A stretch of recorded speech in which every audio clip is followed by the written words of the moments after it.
Alright. So last time, I also noticed that I didn't write a recap for last session, so... You're already off that's to a what I great was start. doing right here. Was writing a recap as fast as I could. That's what It's you were gonna be stalling way for. off. Yeah, that's why I took the time to explain that I didn't understand what the word bastard mean.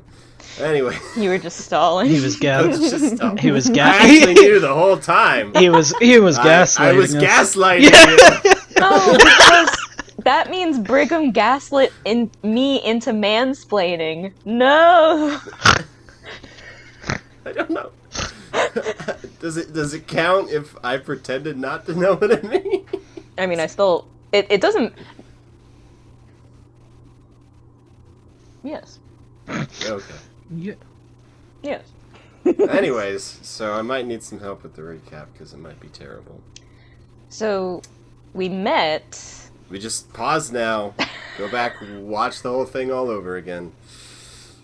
I can't stand listening to my own voice is the only problem. Anyways. Really? You probably have the best voice of all of us. I hate my voice. It sounds terrible. I sound like... Whiny, prepubescent, like, toddler. No. I sound like a boy. Andrew sounds like Andrew, and you sound like Brigham. I don't know about that. Brigham doesn't sound like Brigham to me. What does he sound like? I just love...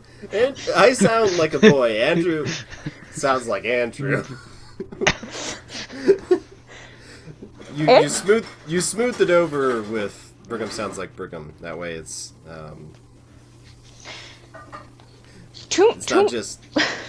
not just Andrew sounds like Andrew and Brigham sounds fine. And it's like, well, what does that mean? To me, Andrew sounds like what I think a person named Andrew would sound like. What's that supposed to mean? You sound like an Andrew. Sound like an Andrew. Like, do I sound like a Victoria? I would argue, not always. Okay. Anyways, recap. We need bloopers. Why have bloopers and you can just leave it in the show? Look, if Taz does it, okay. We need to talk about hot and ready pizzas. No, don't you bring the provokers into this. Pepino? This is a provoker safe zone. We met on a road. Yes. We're walking together when we find the abandoned wagon, and that's when we're attacked by a group of orcs or half-orcs. They were orcs. Okay, a group of orcs. They were half-orcs when you were done with them because half of them were dead. But anyways. Some had the high ground, some came from below. Took care of them, no problem. Searched the abandoned... Well, actually, during the fight, there was... You guys approaching the conflict was a strange apparition. Oh, yeah. An ellipse. An ellipse. An ellip. Don't mind my sister clapping in the background. But Wilma drove it off with Turn Undead. Oh, yeah. And after you guys were done frisking the cart, you saw it kind of chase off in the direction that the orcs fled. Yeah. Yeah. Oh. Yeah. So, okay. Yeah. I can continue, or Do you want to continue? You I pick. don't know. If your memory is Andrew, jogged. your turn. Popcorn. You think I remember? I was so drunk at the time. Anyways. I was on my 4th glass of milk. It was whole milk. It was whole milk. Yeah. It's proof. 40 proof full whole milk. Yeah. So you guys arrived in Bangching, and learned a little more about the orcs surrounding the area. You also kind of got a job to kill the orcs, and would get paid for bringing the names. It was the Watchmaster, Saul. If you brought her the knives? stone knives that the orcs had.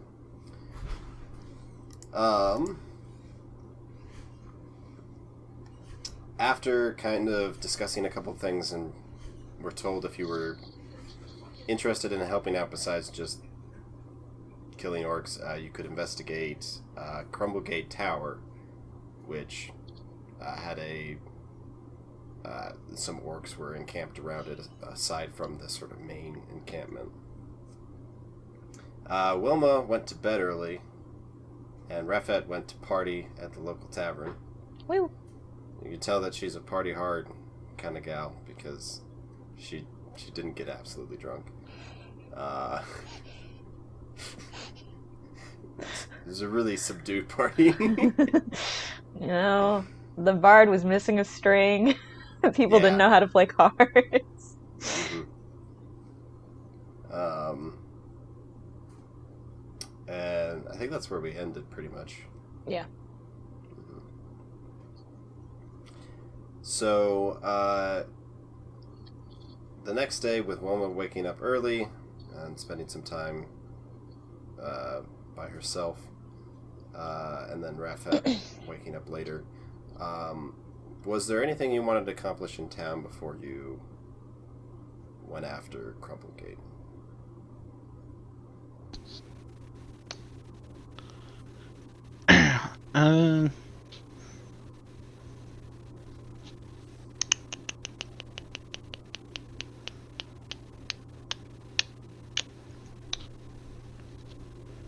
Arfet, was there anything you wanted to get up to? Do you think we need to go shop for supplies? I think I'm all good. I should be fine too then, so. Prob's not.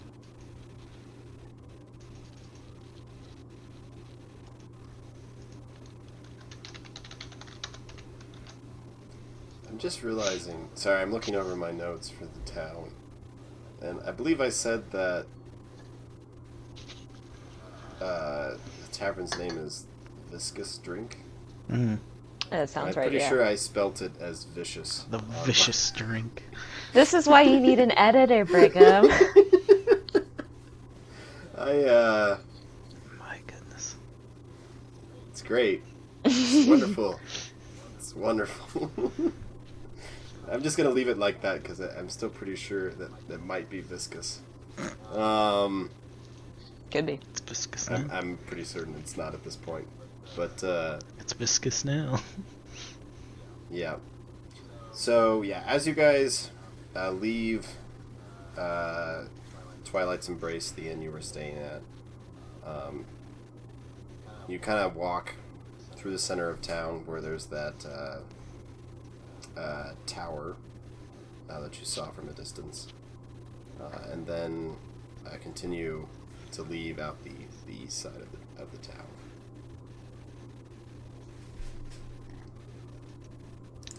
Traveling, you have to travel for several hours through the forest.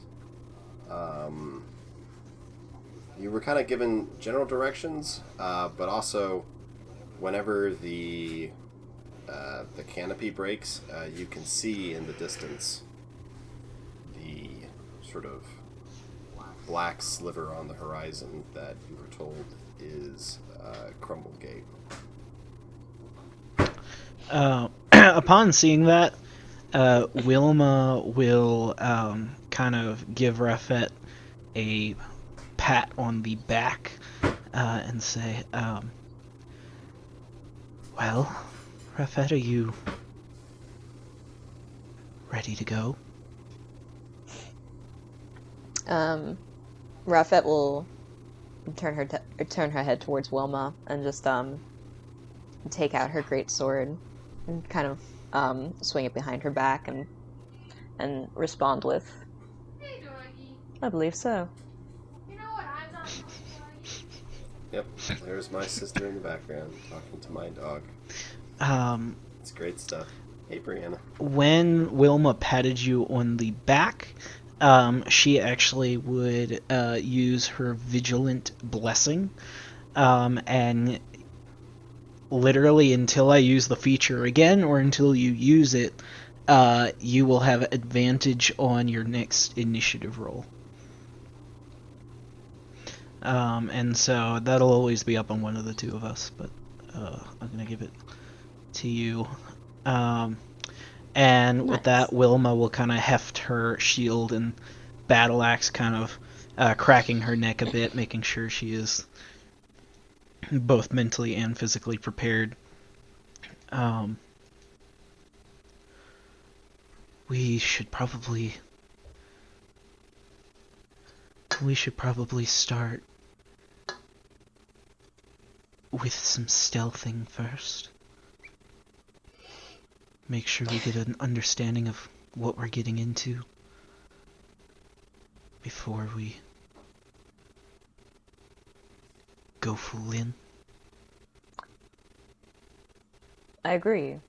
I do think we should do some scouting. But I don't know how quiet we can both be.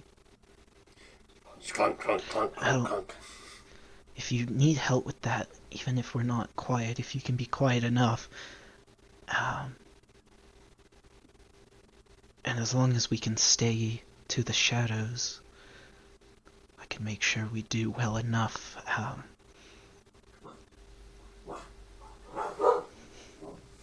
Do you hear that dog in the distance?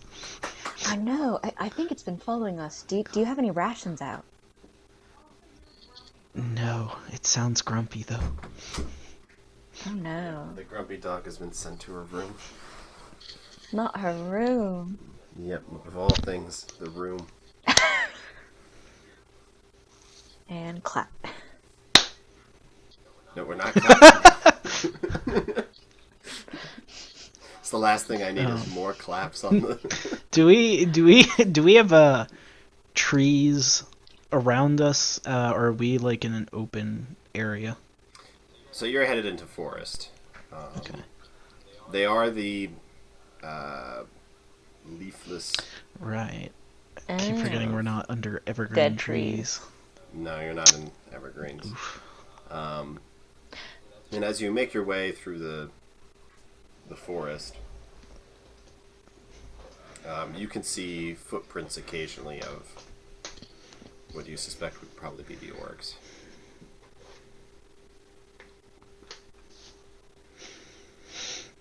And there's also footprints of various animal life that is awake this time of year. We're definitely getting closer. You actually probably would have picked up the orcs as soon as you got into the forest outside of the town Bangching. So it looks like at least small parties have been around the town frequently. At least since last snowfall. Interesting.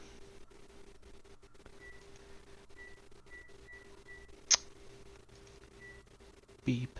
Beep, beep. Beep, beep, beep. My sister decided to make dinner now. It's like 7 o'clock. Oh boy.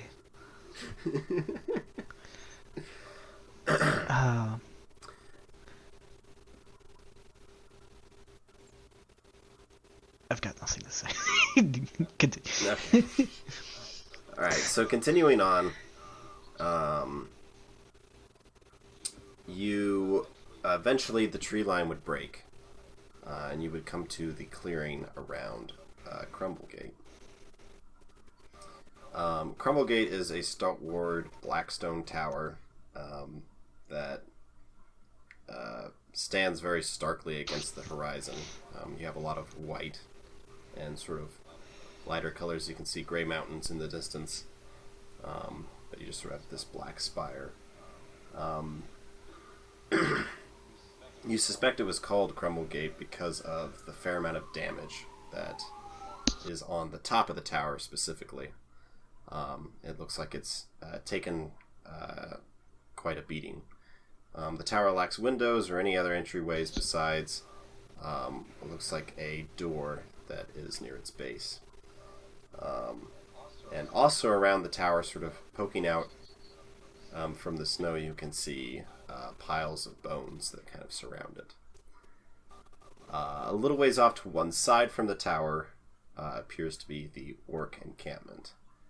You see these sort of fur-hide tents with fires and guards posted around it. You do observe that there seems to be an equal number of guards around the exterior, including pointing towards the tower itself. Well, this is a welcoming sight.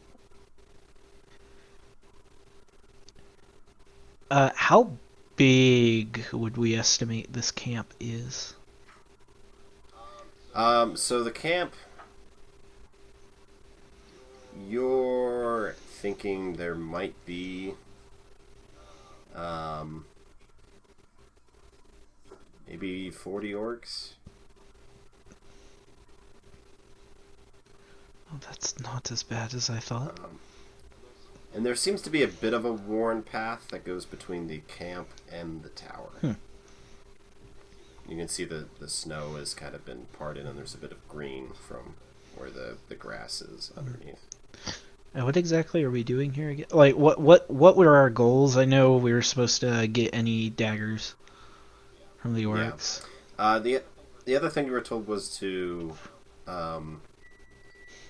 the watchmaster. All these words that I don't remember. I'm being gaslit. Watchmaster. Sorry, I don't know how to drop a joke. Watchmaster Gasol was concerned with the orcs' sort of attention on Crumblegate. As far as she knew, Crumblegate was just sort of this old tower that they didn't really visit. And the orcs have specifically have a small encampment around it. So she was wondering what was inside and perhaps why they were so interested with it. Did they know if this was the small? Because there were two, if I recall correctly, encampments of orcs. Yeah, this is the smaller one. definitely. Okay, yeah. Well, it's pretty clear that they've been in Crumblegate. Perhaps there's something inside of interest. What do you think, Refit?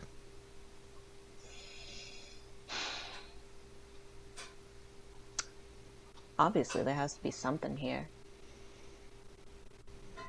How are we going to investigate? How do we find an opportunity to get in?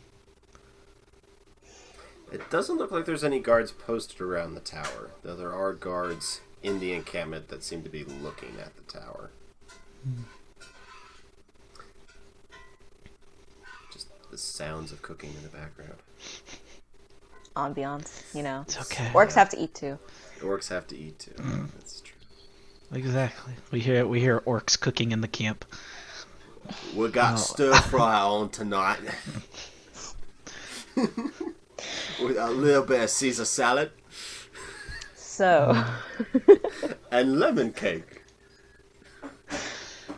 Well, there's an easy way to do this and a hard way, and I'd rather do the easy way.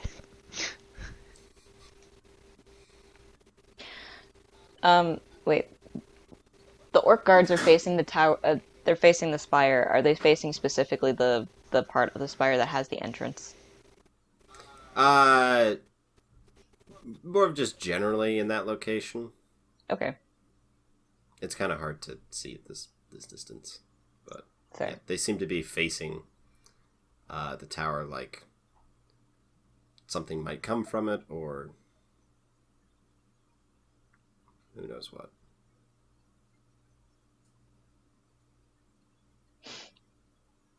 You do see like it looks like a body partway through between the tower and the camp. There's probably just some orc that's just laying face down in the snow. Oh god. Interesting. Perhaps we should spend some time scouting for a while, see if anyone goes in or out of Crumblegate. And It's a good idea. perhaps we can make sure that if they have some sort of watch on the inside, maybe we can see orcs going in and orcs coming out. I would prefer if we try and go in, if we could try at night. I feel I'll be a bit more effective. Are you able to see in the dark, Rafet? Sure can. Good. That'll be helpful. If worse comes to... Well, if we do wait that long, I can actually set up a little abode for us to spend some time in after we watch for a while. Actually, we might be able to... We might be able to look outside of it. I've got to double check. You can look through... Liam's tiny hut. You can see through Liam's tiny hut, yeah. Yeah, so I think... what time of day is it at this point? So you left in the morning. It's only a couple hours, I believe. Okay. I forget if I put Crumblegate on my map software. I need to open it. Yeah, because Just watch my computer fall apart as I open my mapping software. if Wilma thinks that it's too early, she would hold off on Liam's tiny hut. So you've probably been only out for a couple of hours. So I don't think 8 hours at this point would take you to dark. It's probably... Actually, I can ritually It's probably not I yet. just realized I can ritually cast it. It doesn't matter. Worst case scenario, I just cast it again. Yep. Alright, anyway, I've got a way of keeping us safe and comfortable, where we can also watch them. Just give me a moment. Wilma will kind of kneel on the ground, and you see she puts her shield and battle axe in front of her, and begins, she kind of like holds her hands together, kind of like fist in cupped hand, and begins saying some holy words, and you can see what looks like a faint glow of light on her back light up as she, over the course of the next, I think it's 10 minutes for a ritual. 10 minutes plus whatever time it Yeah, so 11 minutes. Over the next 11 minutes, she casts Liamon's tiny hut, and eventually a shadowy veil would drop over and around Refet and Wilma, and as it kind of connects on the ground, the shadowy aura kind of shimmers, and then it kind of looks like it's not even there anymore. You can see that slight shimmer, just letting you know that there is something there, and on the outside it would be non-detectable from afar. I think you get to make it a color. Is I think what the... Oh, it is opaque from the outside. Yeah, it's a color. Yeah, okay. It's not a cloak of invisibility. Yeah. I forgot. Just imagine a giant, like the tarp of invisibility. Heck yeah. No. You can choose white. Yeah, no, she'd make it look kind of like a grayish white, so it maybe looks just kind of like a boulder that's covered in snow, or like a mound of snow. Yeah, so as you observe the orcs, you would notice a group of them, probably like 6, kind of slowly start shuffling out towards the tower after a couple of hours. And they like shuffle out, they go over to the door, they open it up, one of them goes inside, they kind of sit there for a second. The person who goes inside comes out, they close the door, and they start shuffling back. And when they shuffle back, they're kind of facing the tower, like they don't want to let it out of their sight. Do any of them like do anything with the body that's been laying there? One of them accidentally steps on it, and they just kind of kick it, and then they keep going. Interesting. This world does not care about dead orcs. They seem mostly preoccupied with making sure that the tower doesn't go anywhere. Interesting.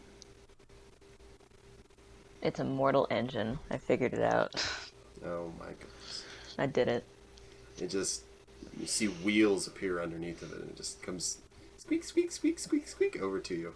Yep. Oh god. Yep. I own it now because I figured it out. Smoke comes off out of the top of it. And I imagine while we're like sitting here watching, there's probably a lot of just nothing happening. And Wilma, while they're sitting there, Wilma actually takes off her armor for a while and gets kind of comfy. Wraps herself in a blanket that she has, even though like the actual temperature inside is pretty comfortable already. I love Yeah, you would... how Yeah, they cozy have of a person Yeah, Wilma climate is. control. Yes, Yeah. I've got the thermostat. Just crank that sucker up. Melt all the snow You would inside. see, like, scouting parties leave the main encampment. One of them actually passes fairly close to you, but doesn't seem to notice your presence. And you would see scouting parties returning from the encampment. Or to the encampment, Interesting. not from it. From where we're placed, are we like kind of directly opposite their camp? So you can place wherever you are. If you want to be opposite, like on the other side of the tower, you can do that. I mean, I'm just trying to figure out the locations in my head. I personally was imagining that we're almost like perpendicular, like okay. or if you look at the video, we've got camp here, tower here, and we're like right here looking in, so we've got like a perpendicular view of them going to and from. Because Okay, Wilma would have liked to have set up where we can see the door of the tower. Yeah. And I imagine as we're sitting there, Wilma kind of like leaning back for a bit, eventually just kind of looks over at Rafet. So I was wondering what exactly are you planning to do while you're on an out adventuring? I don't think we've actually talked too much about that yet. I suppose not.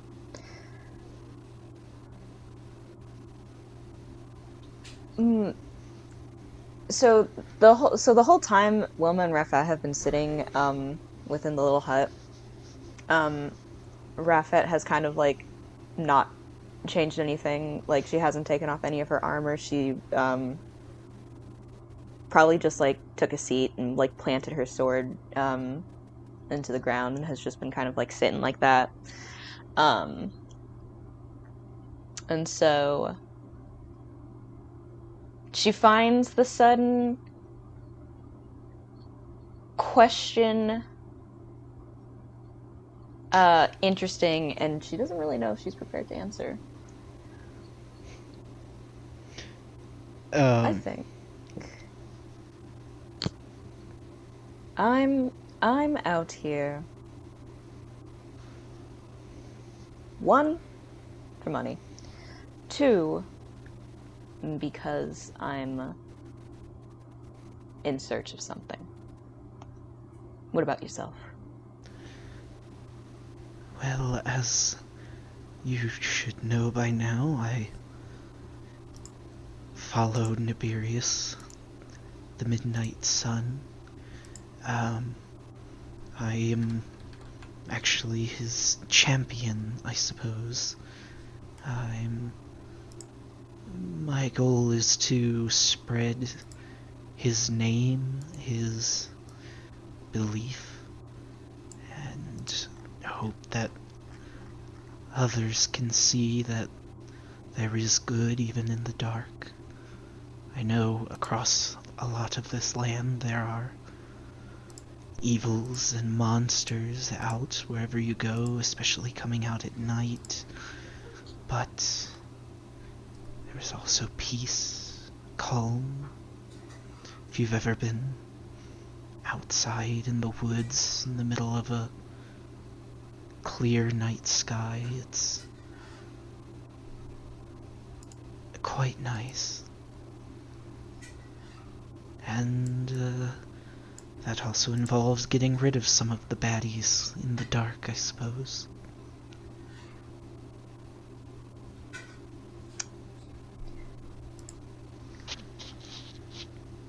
You know, Wilma, I've been meaning to tell you, but I really do admire you. All of you clerics. It feels like you have such purpose.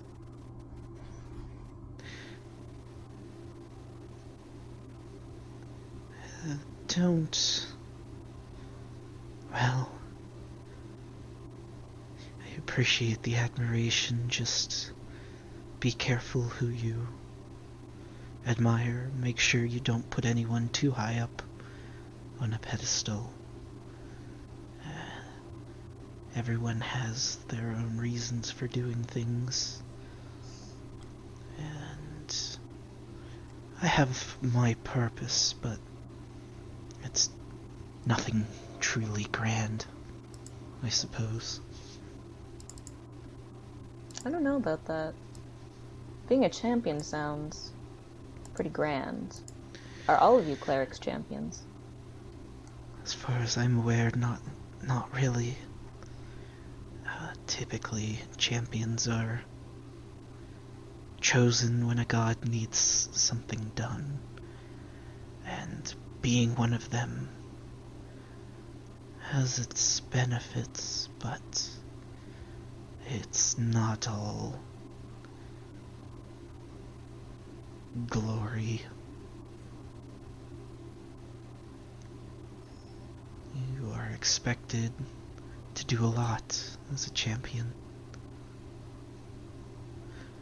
But it's nothing I can't handle. And Wilma kind of sits up, kind of wringing her fingers a little bit. And what exactly were you looking for, if I might ask? An item, a treasure, a family heirloom? I need knowledge. I need research. I want to leave this place.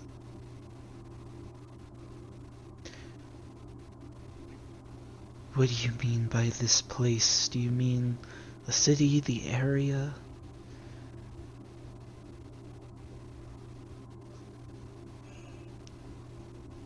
The area.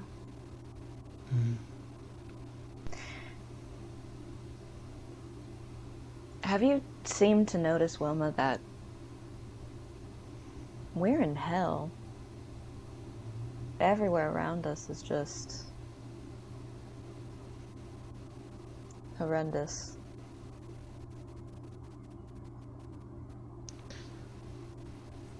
Well, I have noticed that not everything's great. Again, my goal is to try and get rid of some of those things.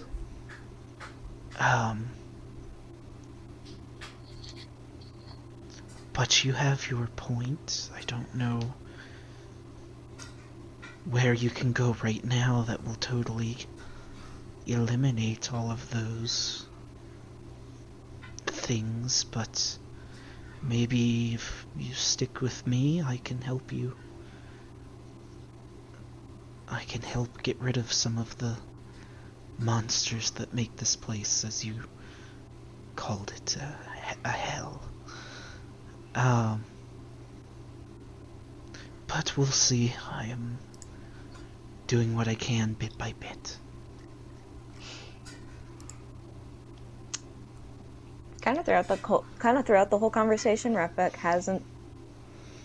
the front of her veil has not been facing Wilma directly, but once Wilma kind of made her offer, Rafet will turn to look at Wilma, and then just kind of like you can see her head then turns down, and she goes, "I find comfort in your presence, and I thank you."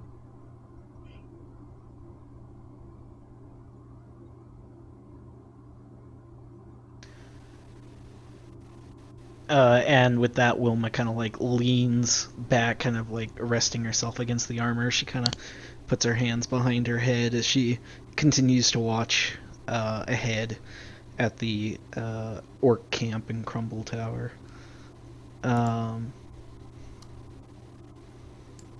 And falls silent.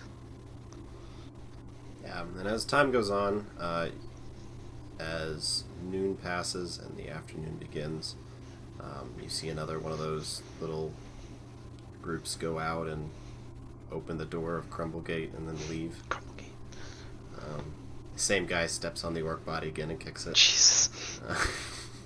It's on purpose at this point. He must not have liked that guy. Jeez. He stole my money. No one likes Steve. Oh. Steve, no. Little Orky. Little Orky's canonically Stevie. dead. It's just Minecraft Steve, that's all. And as afternoon grows later and you see the sun start to dip down towards the horizon, you have to recast your Leoman's tiny hut to prevent it from dropping. And fairly soon, the sun is dipping below the horizon line, and it is starting to get dark. And you see sort of like torches starting to be lit in the encampment, and the orcs are kind of looking warily towards the tower.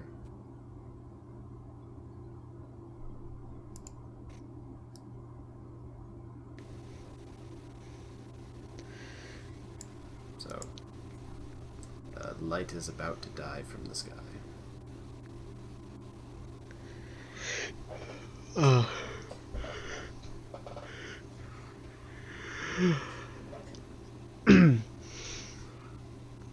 All right. The sun is beginning to set. Are you about ready, Rafet? Wilma says as she's like redonning her armor. Yeah, Rafet just gets up, does a little stretch with her arms. Ready when you are.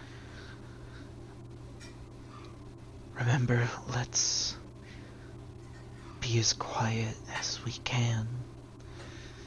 And I will try and make sure that we actually make it to and inside the tower, but since we don't know what's inside, we should be careful. She'll give a nod. But let's wait till the sun is fully down. So, as you guys wait, snow begins to fall around you, Pretty. and the light is extinguished from the sky. Heck yeah. And as the darkness begins to surround them,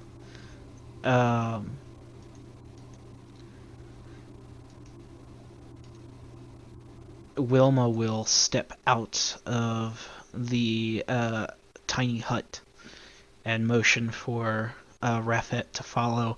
About how far are we walking distance from? So, from the tree line, the tower is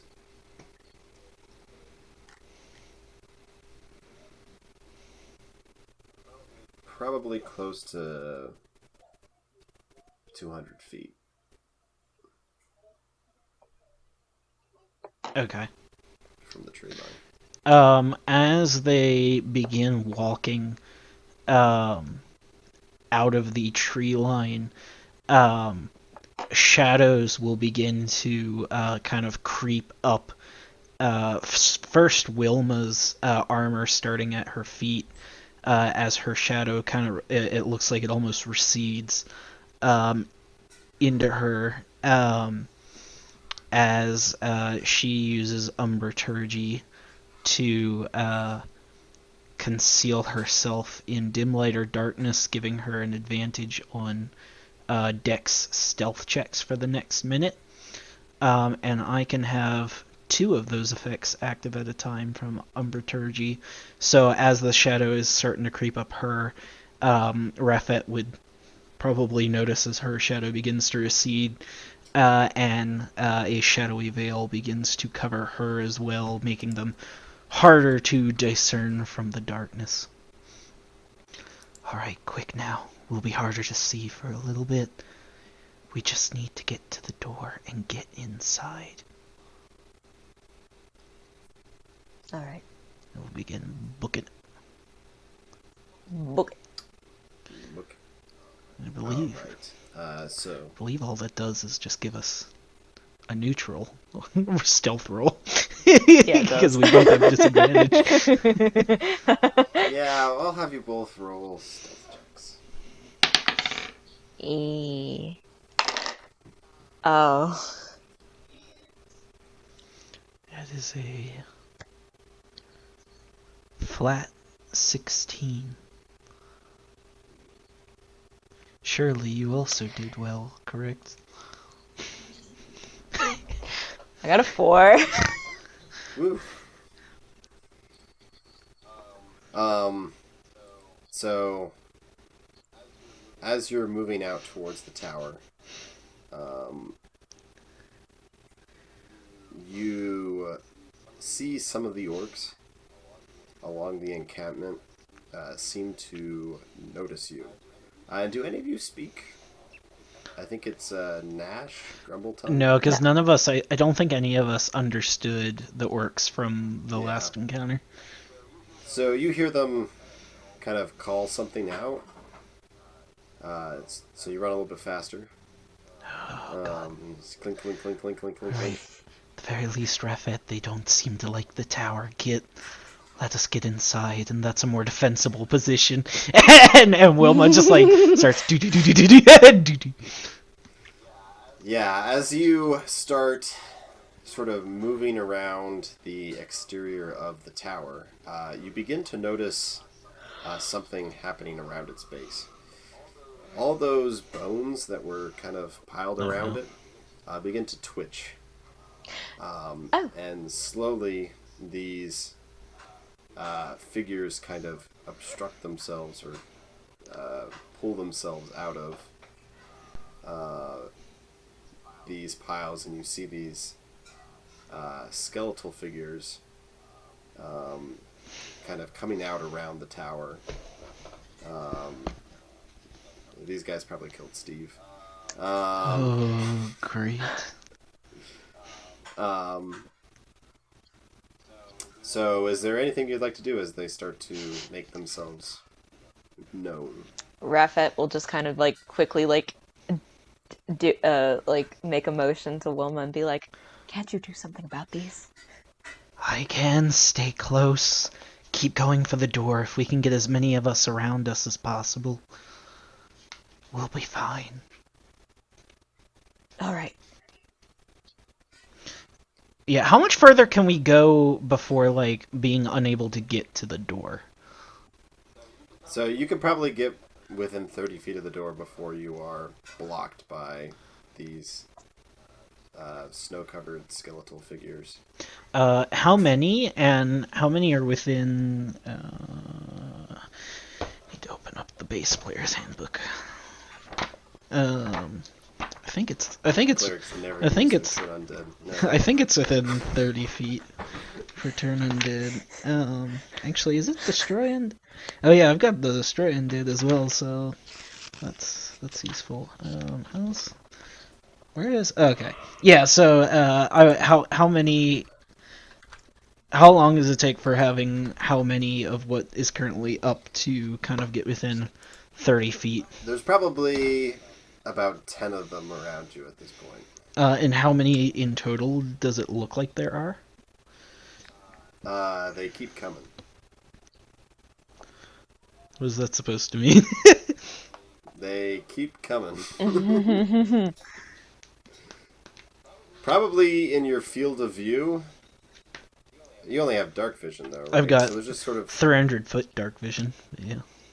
300-foot Twilight Cleric. Heck yeah. I have Okay. evolved dark Yeah. vision. I have supernatural dark vision. I don't think there's anything special about it other than... Oh! By the way, I don't know if this is how normal dark vision works, but I have it for a range of 300 feet, and in that radius, I can see in dim light as if it were bright light, and darkness as if it were dim light. That's Okay, usually how dark I vision couldn't remember. works. Yeah. Oh, so she so she still won't be able to discern color. Dark vision never, discerns color. Okay. It's always black and white. So probably that you can see in your 300-foot view, there's probably about 30 of them. Are they all, like, shambling towards us? They seem to be shambling towards, like, the nearest living thing. It's kind of... AKA us. Yeah. Alright.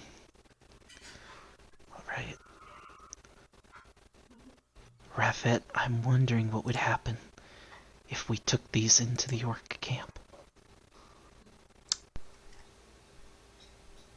Now that's an idea. Use it as a distraction for both parties, and then make our way to the door. You think we can manage that? If there are any left in our way, I can get rid of them. Done. But we need to be careful. You say as they begin to close in around you. We either do that or we let them surround us as much as possible. Are the dishes in the dishwasher?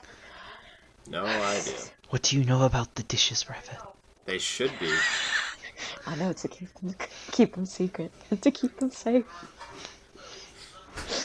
Don't you know about the dishes, Wilma? I don't know about the dishes. Don't. Usually, if they're in the dishwasher, they're clean.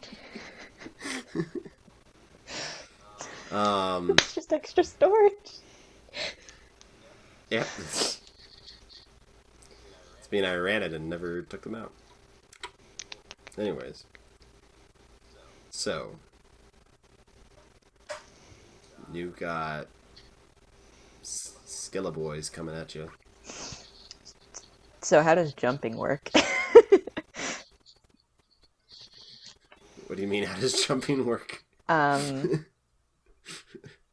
So Where's this going? So hear me out. Let's play leapfrog with the Hypothetically. skeleton. Hypothetically speaking, let's say I have the boots of what is it, striding and jumping, which on this website says striding and springing, but I assume it's the same thing. Did I write jumping instead of springing? Yes, you did. Let's see. My speed isn't reduced if I'm encumbered or wearing heavy armor. In addition, you can jump 3 times the normal distance, though you can't jump farther than your remaining movement would allow, right? So, how does jumping work? Because I could possibly jump over these fools. If you can jump, you can jump over one of them. Yeah, you can jump over. But it's kind of like a mosh.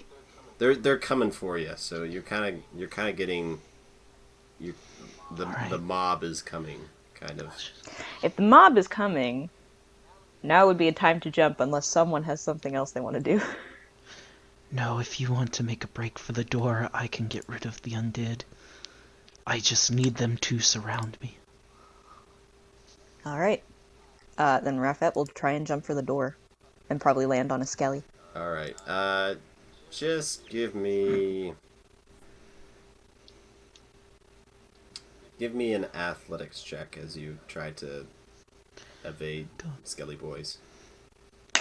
While she does that, Rafette's gonna like brace herself with the shield and take the dodge action. Okay, I have to stop doing that. It'll be a non-nat 20. Okay. So yeah, you see Rafette just kind of and like Mario jumping. Like, stomp over these heads. Yeah, kind of kicks off one of them, and you can get to the door and open it. Okay. I open it. Can I get in? Yeah, you can get inside. Alright, I'm in.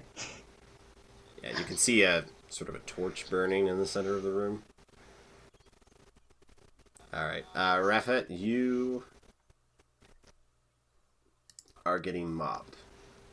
Yes, and I am taking dodge action. You mean Wilma? Oh, sorry. No, it can be Rafette. Yeah, Raffette's being mobbed. I actually gave the shoes to Wilma. This room is just full of skeletons. There's like 200 skeletons in this room. Have fun. I left 30 to meet 200. Yeah. So yeah, you have skeletons running up on you. I make a couple of attacks here. Where's my player killer die? Oh no. Wait, you only have one... Don't you only have one set of die? I have multiple sets of Brigham dice. has a lot of dice. Alright. I just know the one I in the just have fancy the one case. nice set of dice. Yeah. I should have Let's go, dice. boys. That's a good idea. 14 doesn't hit you, right? No, in order to hit me, and again I'm taking dodge, so they've got disadvantage. But in order to hit me, they will need to get an 18 or higher. I also forget Wise Medicine. I need to say that ahead of time, I think, right? No. If they were to hit you, you can declare a. Okay. Is it called Wise Medicine? Is that the That's the trait? yeah, that's the trait. I need to rename my traits. So you are sort of clambered on around by these skeletons, and they're clawing at you, and you're just kind of bashing them aside with your shield, and they cannot find purchase. Yeah. What would you like to do? Wilma's gonna wait till she has a very large swarm just gathered. You are around. surrounded by skeletons. Large! But does it look like I've got as many skeletons as I can possibly get around me? You cannot see past the skeletons right in front of you. Okay. Then at that point, Wilma will use her channel divinity as she holds up her battle axe and says a holy word. And a purple glow will light up from her back as well as her battle axe. And I need them to make wisdom saves with the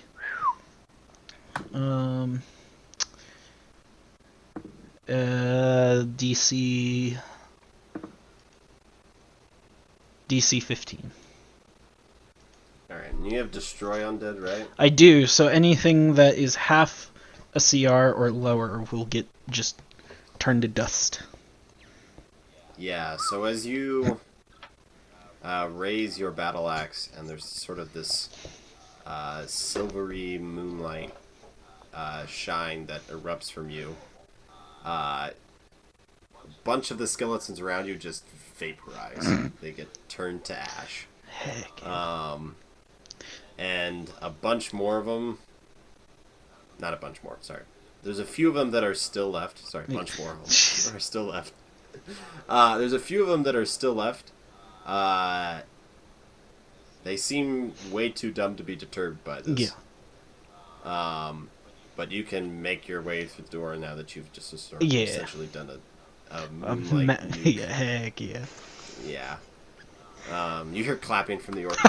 I hold my battle axe, turn back, look at the camera. Are you not entertained? Wilma gives a small bow as she opens the door and she's like, "It's for Niberius. Know the name." In common. The orcs aren't clapping. I'm sorry. They're not clamping.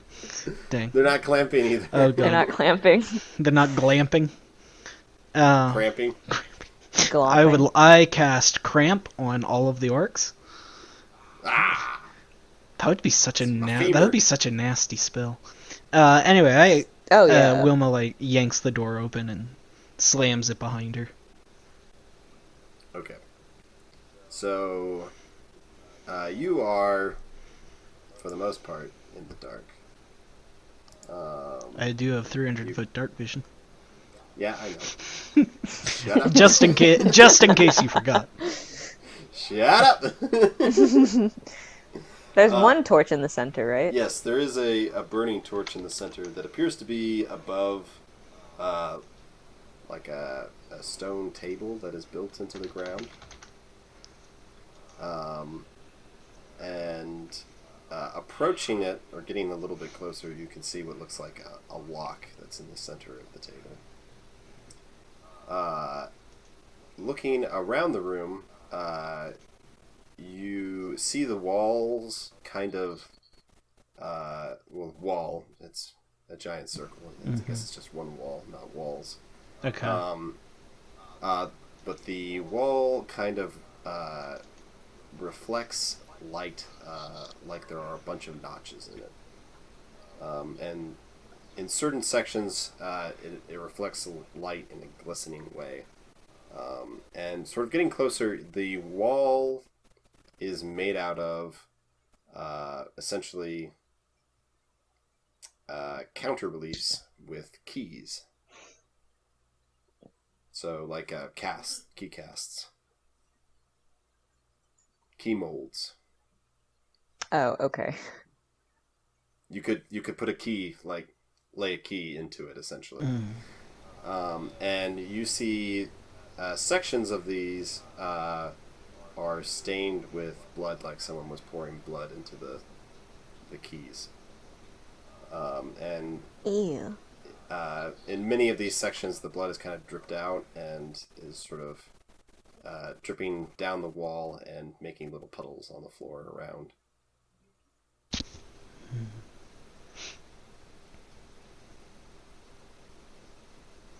Did you say there was a lock or a walk in the middle? Stir fry. No, there's a lock. Lock. There's a lock in the center of the table. Okay. Like built into the center of the lock. You get out. Is it? Wilma walks up and begins making stir fry.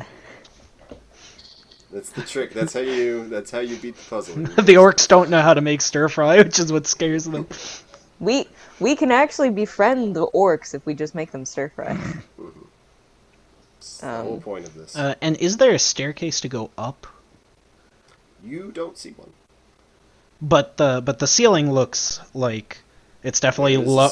But it definitely looks lower than what the It definitely looks way lower than the huge tower that you saw.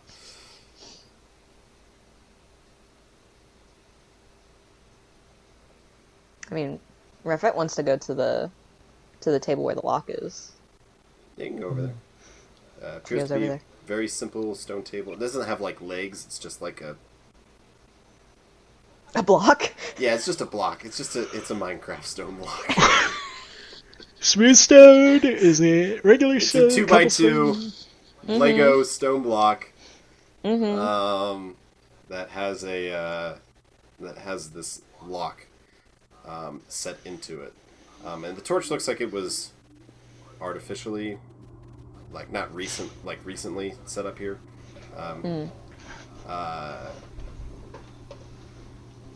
But it's like starting to get a little low. The lock on the table, is it a lock that like one could possibly break, or it's like one of those that you like have to like? So it's essentially like you know the locks on your door, right? Oh. It's like one of those. It's got a company brand across the bottom. So I mean, you could try to break it if you want. Breaks it, ruins the whole puzzle. Well, screw this. While Rafet inspects that, Wilma would like to kind of walk along the wall, kind of looking at all the different keyholes, trying to see if there's anything to them, or if they're all like the same looking, if there's anything that stands out. Make an investigation check. Heck yeah, that is not my specialty, but I'll do it. An investigation check. Wait, can I also make one to like really examine this table? Sure. Okay. You finally are able to read the brand name at the bottom of the log. That is a 15 plus 1, 16. I got a 9, but my passive investigation is 13. So you don't really find anything more remarkable about the table. It appears to be a table. Well, not a table. It's a Minecraft block. Right. Well, I should be investigating how Minecraft came into this universe. Yeah. That's what I should be. Okay, so investigating. it's like a table. It just doesn't have legs. It just has straight down. So it has like the curved. The fact that the top of the table overhangs the sides underneath. I see what Is you it like mean. a pedestal? I see what you mean. It's like a pedestal, but if it were where a table would be and the size of a table. It's like a pedestal. If it's like a pedestal and a table had a child. Yeah. Okay. So an ottoman. It's a petable. An ottoman. It's an ottoman. You monsters. Go check on Wilma. There's gonna be a word to describe it that I'm gonna find eventually for Ottoman. a table that doesn't have legs. I'll do it for you. Coffee. No, don't you? Coffee don't you table. humiliate me. All right, so Wilma, I'm helping you. I feel targeted. Going along the walls, you definitely find that there are sections that are have more recent blood work, and there's sections that just kind of have like dried, sort of rusty blood on it. And going around, you find one of these molds, for lack of a better term. You find it interesting because there's blood like around the mold and on the mold, but like inside where the key would be, it is clean. So, and a lot of these other ones, they have blood inside the mold where the key would be, and it just kind of has dripped out and is making a mess on the floor. Rafet, Yeah. are you done looking at the ottoman? I mean, the table. You monster.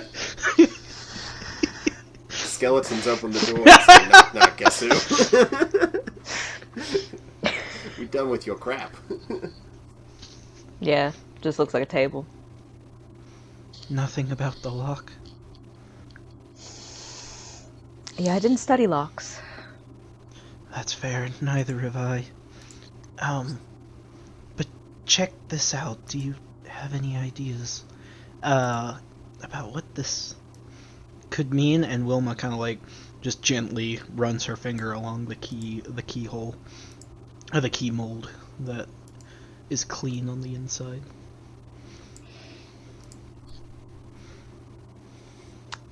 When you put your finger on the inside, Mm-hmm. it's like cold, Ew. like colder than like the room temperature. Okay, I was about to say, if I touch the rest of the wall, is it cold? Is it cold? I mean, it's chilly. You guys are in winter. It's not like it's. Yeah. It's definitely cool, but it's like colder in the inside of that clean key. Well, Wilma's still like pointing to that for Rafet, and she sticks her other finger into a different key mold. Well, that one's wet. Ew. Oh no! It's just got blood in there. No, but that one matches. But is it cold blood? Cold Cold. not significantly colder than the rest of the room. Fair enough. And this isn't like a metal wall, this is stone. Okay. Because metal is like always chillier Kinda than cool. the actual air, because it's dumb. Anyways. Yes, because metal has the scientific property of dumb. Yep. Metal be dumb. So as Rafet is coming over to where Wilma is with the key molds, she's just gonna like kind of scratch the back of her head and be like, my only guess, if that's the only clean one, is that that's the mold to make a key that we can use here. Maybe for the table, maybe for something else. But it is odd that it's clean. That's what I was thinking, and I have a suspicion I know at least How to make a something we key. can try. And you see that Wilma takes her battle axe and just kind of like presses it against her finger, and she moves it to do a quick slash, and she kind of winces as she opens up a tiny little cut on the tip of one of her fingers. And she sticks it into the key mold, and lets blood drip. Yeah, as the blood drips out, it lands into the key mold and freezes. Yep. And just slowly, as you bleed into this key mold, it's interesting because, like normally with a mold, this looks like it should be like a 2-part mold. Yeah. But it builds as if the second part is there. Hmm. And so you have sort of just a blood ice key, and you're going to lose 5 hit points. Whoa. For one Yep. key? Yep. Whoa. It's okay. Key's about that big. It's not a little key. It's a big key. I feel like I could like nosebleed that amount of blood. Genuinely. It just started Genuinely. bleeding keys. The key's about this big. Okay, that's Oh, God. reasonable. That's reasonable. The key is the Key's a size of your foot and a body. half long. Jeez. That's what you noticed about the lock, was it was freaking huge. Oh, You no. could fit your arm in there. Alright, but yeah, you have this sort of blood ice key. Ew. Hell. That is Rafet saying Yeah, ew. that wasn't pleasant, but Rafa just goes over and pukes. Just No. disgusting. well, I have a feeling this is what we need, and I'm hoping that perhaps this will give us a key. This key will unlock whatever way we can get up to the next floor. And Wilma will carefully, kind of holding the key, walk it over to the ottoman in the table in the middle and click the key into the lock. Do you join Wilma, Rafa? Yes. So you go over, you put the key in, it fits, you turn it, and you are immediately kind of stunned for a second, as the room Drop to 0 just hit points. instantly brightens around you. Ah! That's a good thing I have a veil. Essentially works as shades. Yeah. I'm blinded in my 300-foot dark vision. Oh my god. No. Well, it takes a brief second to adjust as you are suddenly in a well-lit room. It looks to be like another floor of this tower. The stone table is still there. The stone ottoman pedestal table is still there. Except for now that it has 2 locks Oh, in right. it. One of them has a key in it. Hmm. And the other one is empty. Is it the blood? Oh. Is it the blood key that we just used? No, Oh, great. it's just some key. This is cute. This is how we're gonna get up to the top. Looking around you, there appears to be a section of this floor that is separated by like a curtain, and you can kind of see through the doorway that it has. You think you see like a bed inside that curtain section. You also see what looks to be kind of like a kitchen. And there's like pots and pans like floating around.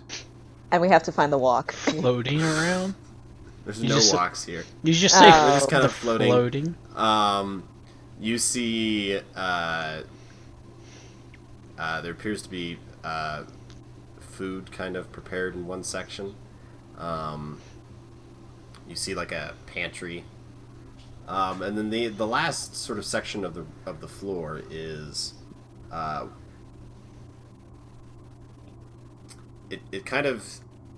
it's just water.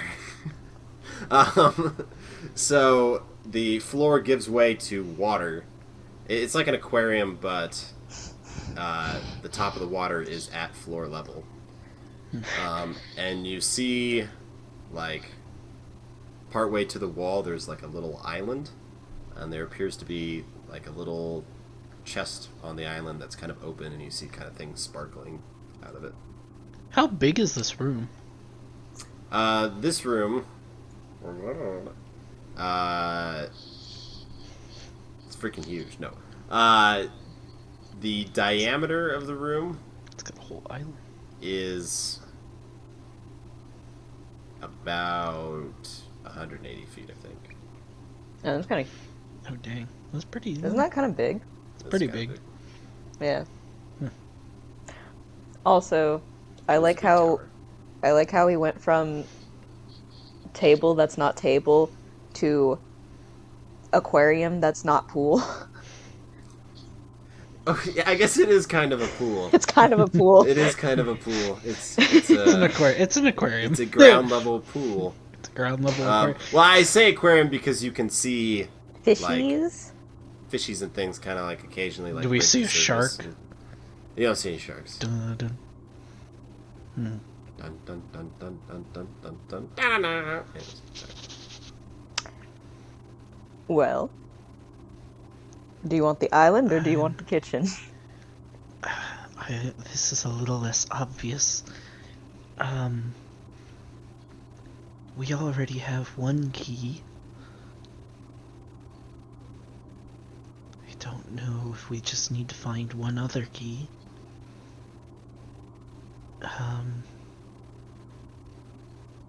Frankly, that pool area looks the pool looks a little suspicious. I would rather check out the kitchen.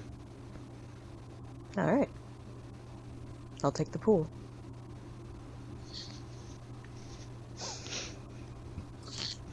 Yeah, going over to the kitchen. Yeah, you see. It's almost as if there are a number of unseen servants at work. That's a great pun I did there. At work, making food, and there's kind I of don't a get little it. table where there's a spell called Unseen Servant that makes an Ah. unseen servant. I now get it. Yeah, no, it's bad. It was a terrible joke. I like it. Should not be It was praised. great. How dare you? I love And it all seems quaint. You know, there's like a fire that they're cooking over. They've got like Dutch oven. You know, like it's. it. You it's really great. like Dutch oven. I like. there- That's what dessert came out of when we were camping. It was always Heck the yeah, Dutch oven. cobbler, peach cobbler, Cobbler, yeah. Dutch oven, peach cobbler. The only thing that's slightly off-putting is over where like the pantry is. You see a boot that's just kind of. It looks like it's got like a foot in it. It's just kind of near the opening to the pantry.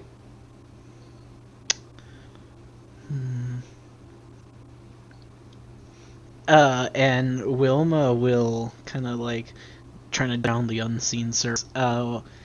Will make her way over towards the pantry, and as she gets kind of close to it, she will take some rope out of her backpack and tie it into a little loop. Does the pantry have like handles on it? So it's just kind of an open doorway. Oh. And you see shelving inside with like ingredients.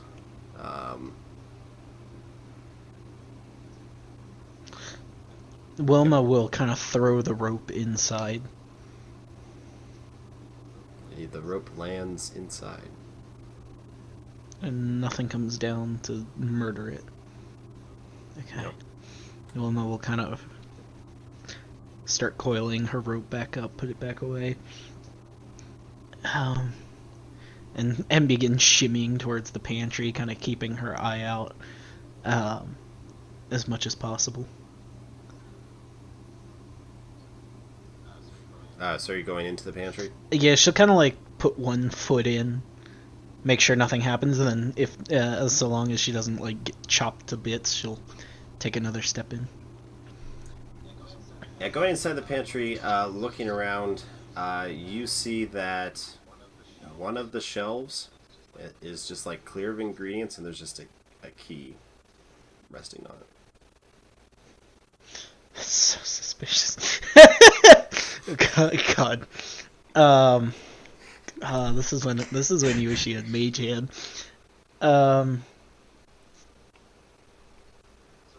So what are you up to, Rafet? So, before, okay, the pool and then the island. How far is the island from the edge? So the island from the pool edge, so you can escape properly, it's about 30 feet. Could I jump to the island? What's your strength modifier? 3. Also, what's your strength score? I think I might need that. 16. So, jumping, there's rules for this stuff. That's why I asked. So you How will my knees hurt? They'll hurt a lot. I think you can. So when you make a long jump, you can cover a number of feet up to your strength score, and that's multiplied by 3, as long as you get a running head start of at least 10 feet. So you're telling me I could? So you can jump to it. Okay. You won't be able to jump because the Let me island see. is small. What's 16 times 3? It's 48. That doesn't. Well, I have to divide by 2 because you don't get a running start. 24. Okay, so you can't quite make it back, but you can almost make it back from the standing jump. Oh man. Okay. Then, island is 30 feet. Before I decide to do anything, I want to look around for either, obviously not a boat, but like if I could kind of like use something as a raft, or I'd like to look for a flat rock. No, I don't need a rock anymore, sorry. Yeah, just something to use. I mean, if you really wanted to, you could go and try to grab the bed, and it's pretty big though, and you have to drag it all the way across the room.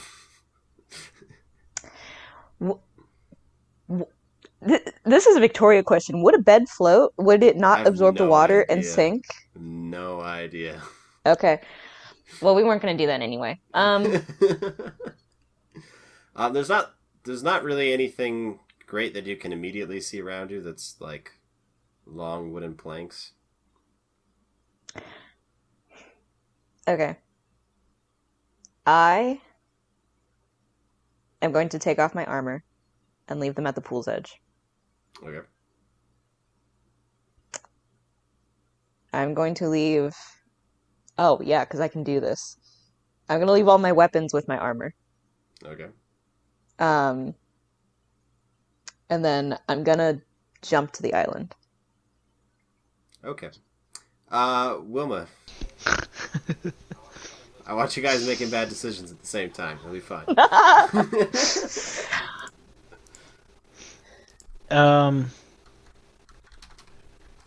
Yeah, seeing the key, Wilma will pull out her rope again, and will tie off another loop at the top. And if she backs up to the edge of the pantry door, does she think if she could throw that loop accurately enough, kind of get the loop to like land on the shelf around the key and potentially pull on it?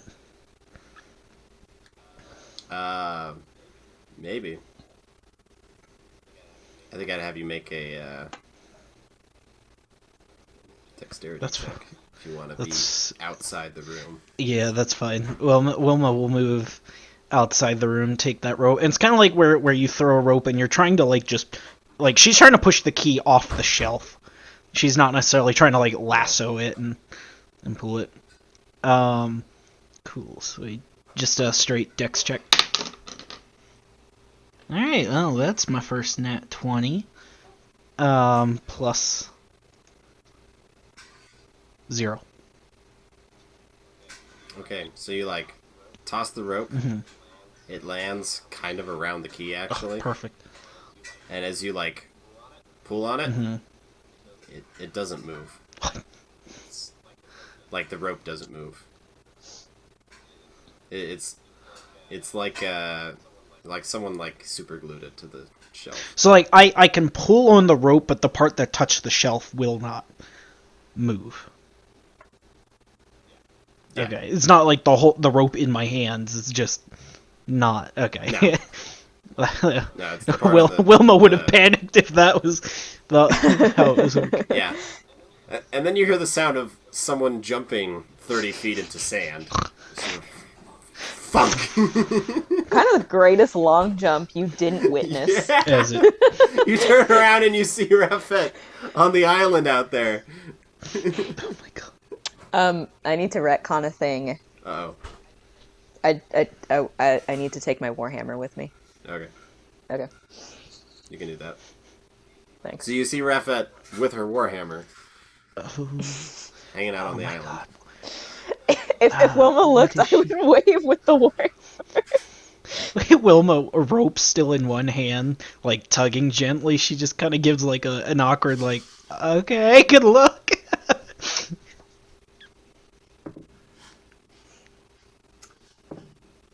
Look, Wilma should Yeah, be impressed. That's what I'm saying.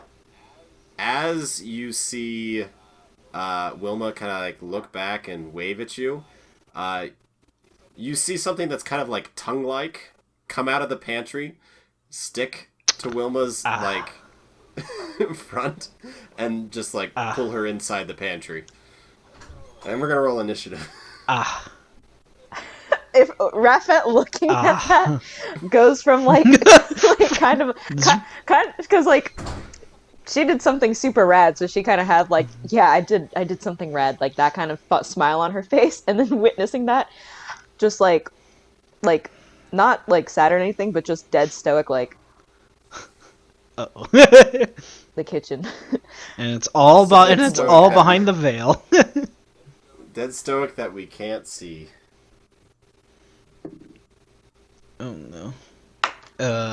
It's fine. Don't forget. Wait, is Rafet rolling initiative? Yeah, you gave me Vigilant. Yeah, if you're rolling initiative, then you get the.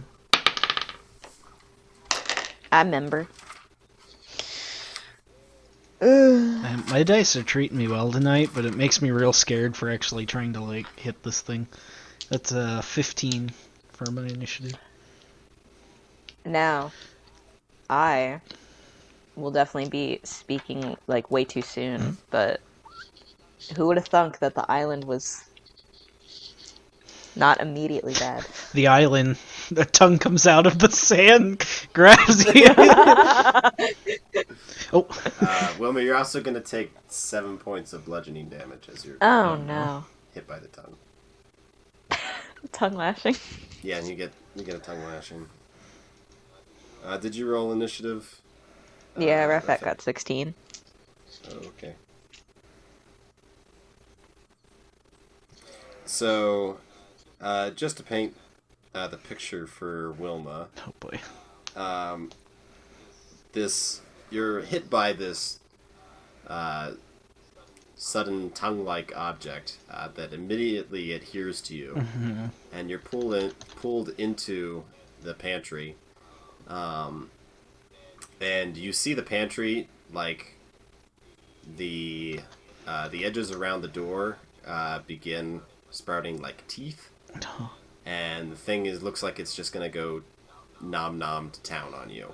You also see the interior. It's kind of started raining in here like saliva from the ceiling. And yeah, you see this tongue coming out of the side of the wall close to where the key was. It's just kind of going for you. Yeah. So, you can scream if you want. That's fine. Anyways, the teeth will come down on you and will attempt to nom you. And it has advantage because you're grappled. But that darn 18 AC is enough to stop it. So yeah, you the teeth clash down around you, but your armor and your usage of your shield keep you safe. Rafet, it is your turn. Okay. So I witnessed this, meaning I have like a clear line of sight on the tongue thing, right? Mostly you just hear the sounds of battle coming from the pantry. Oh my. Yeah. You just sort of really like...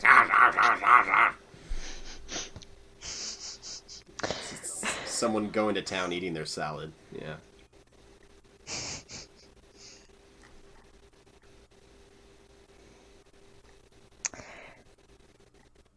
I don't know if there's much I can do. So you can jump and then make it back to the edge and pull yourself up. Because if you double move, you can jump and then pull yourself out. That is true, but I'm already on the island. Yeah, but there's a little chest there. There's like, you see gold things inside of it as you briefly look down at it. That cleric can take care of themselves for a round. I mean, does anything look like a key immediately? You see a little statuette that looks like an angel. Maybe that's a key. That was sarcastic. It's for the viewers. No. They don't. I'm gonna go jump back to help Wilma. That'll probably take my turn. Wilma. Yeah. So you jump across Wilma. You hear this big sploosh in the water. You get out and pull yourself out of the water. You're sopping wet now. And you start running in the direction of the pantry.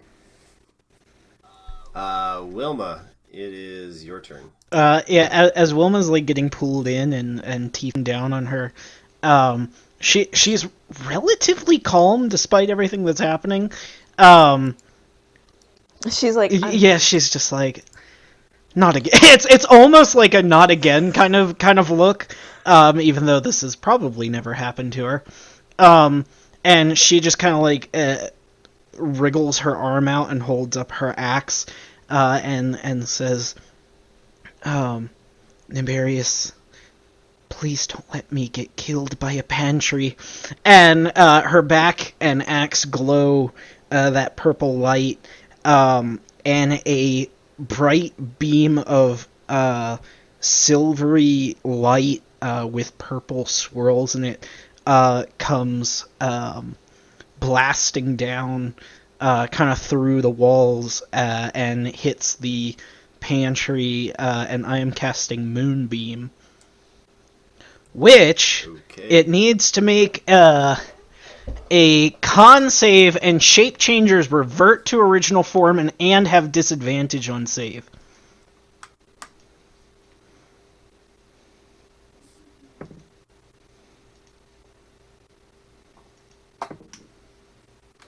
What type of save is this? Con save. Con? So it got a 17. And you rolled with disadvantage? Okay, yep. So you will succeed. You'll take half damage. And if it's a shape changer,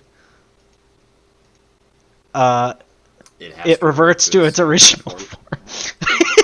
So the So yeah, the pantry coalesces to this amorphous ball in front of you that's just kind of writhing, like growing teeth and then losing teeth, and like you're just sort of connected to it by a tendril, and it's trying to absorb you. Jesus Christ, freaking mimics. Yeah, you see the one wall of the pantry seems to be fine and has like actual ingredients on it, but the rest of the pantry is just sort of this writhing, multi-technicolored ball of death. Jesus. Yeah, so you'll take 6 radiant damage. Now, is it supposed to take that at the beginning of its turn? Or... Let me look up the exact Moonbeam. Because I think you take the initial damage right away, and then every time you end your turn in it, I think is when you take more damage. Let me double check. Oh, it's one of the for the first time on a turn or ends its turn there, so it won't take until its turn. Okay, so it'll take. Say, I already halved it, so it'll take 6 radiant damage at the beginning of its next turn, and then if it ends its turn there, it'll take more. No, I think it's if it starts its turn. Oh shoot! Okay, reading the whole thing, by the way, it actually does not revert to the original form unless it fails the save. It'll revert anyways. It's having a hard time. It doesn't like that. The light. Yeah, you can fight the amorphous. Yeah, and it can't revert so long as it's in the light. It can't shape change again. Yeah. Okay. All right. So yeah, the mimic is now depantrified. Let me. It's just gonna try to eat you playing. Yeah, I don't. Anything else you want to I don't think I've got any full spell bonus actions to use. So, yes, that'll be the end of my turn. All right. So it takes its damage, and then we'll try to nom you again. That's a natural 20. Oh my. So as sort of teeth ripple around and appear in it, and it bites on you, you are going to take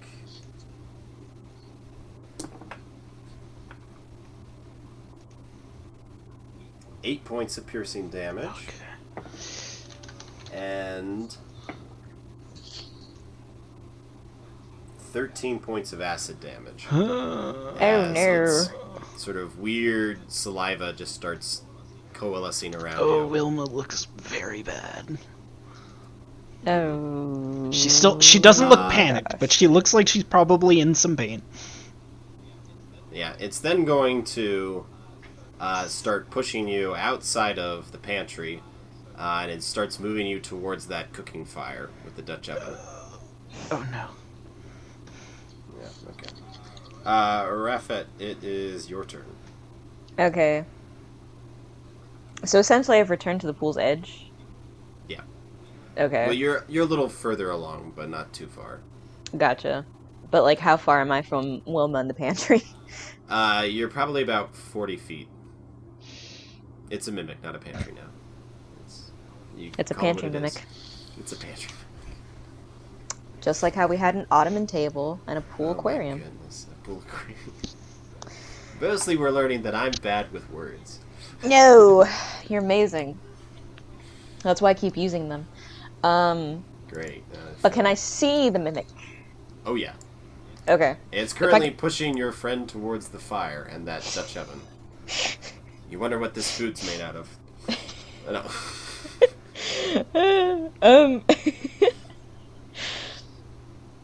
Oh, I need to roll a con save. Or I need to roll 2 concentration saves. No, it's just 1 because it's just 1 attack. Okay. So it's the total of that, though. So 7 plus... So you're looking for DC 10 anyways. okay, So Wilma failed. So the moonbeam's gone. Okay. oh no. Glimmering thing of light disappears. Rafet is gonna use all her movement to go towards the mimic and Wilma. And she will use firebolts on the mimic. Ooh. So let's get 2d10s. Rafet's just I can never. Rafet's just gonna cook Wilma before the mimic can. Well, no, that's what I was thinking about. I was just like, excuse me? wait a moment. Wait. No, Put no, Wilma not out what. of her misery. No, not what you. No. I was just like, oh, how ironic! I'm saving her from the fire with fire, and hopefully not hurting her along the way. Don't roll a 1. Shoosh. I need quiet on set. Where's my other D10? All D10s look like D8s to me. There we go. What are you talking about?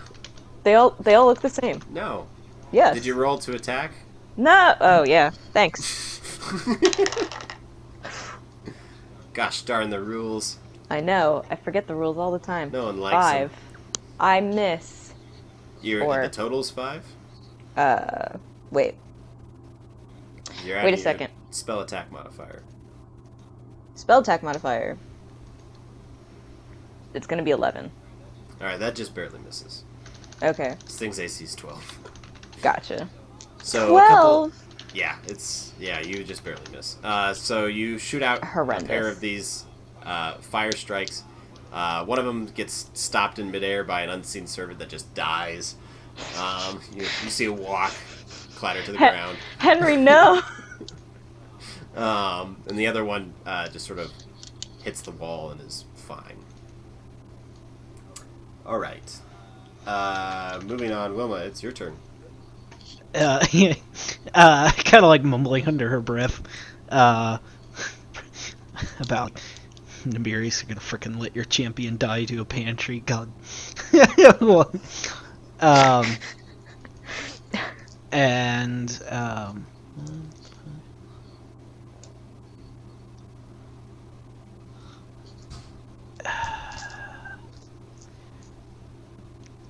she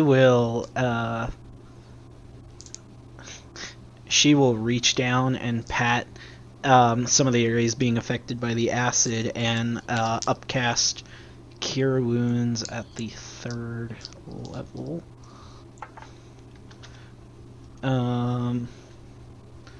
So just pat those acid yeah, wounds. so I will what is my wisdom score again? I've got a +4. Okay. So I will get 3d8. Do I get the +4 each? No, I only just get straight +4. Yeah. No, you just do it It's once. just the extra d8. That's the downside to the Yeah. upcast. You don't get the stack. It's fine. I need the health. I'm at 9 HP of 42. It's, what could go wrong? Okay, that's not horrible. Famous last words. That will be 15 HP back. I am just barely not bloodied anymore. And Okay. that is my turn. All right. The mimic will attempt to nom you again. Try to undo what you just did. Oh no. It doesn't like that. That's going to be a 23. Can I Can I use my reaction for wise Yeah. medicine? Yep. Okay, I roll insight. I've got a +7 to insight.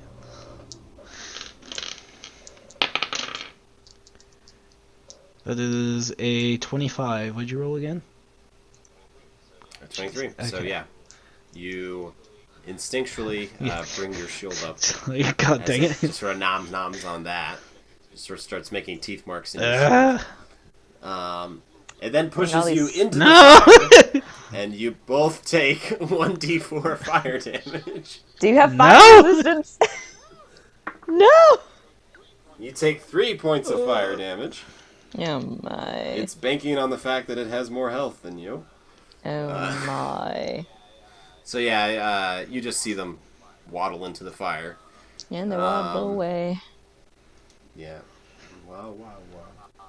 All right, Rafet, it is your turn. Your friend is now with the mimic in the fire. So many irons in the fire. What?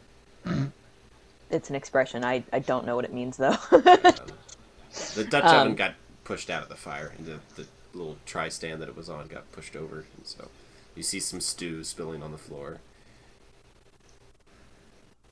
But they're in the fire. Yeah, they pushed the Dutch oven out of the fire.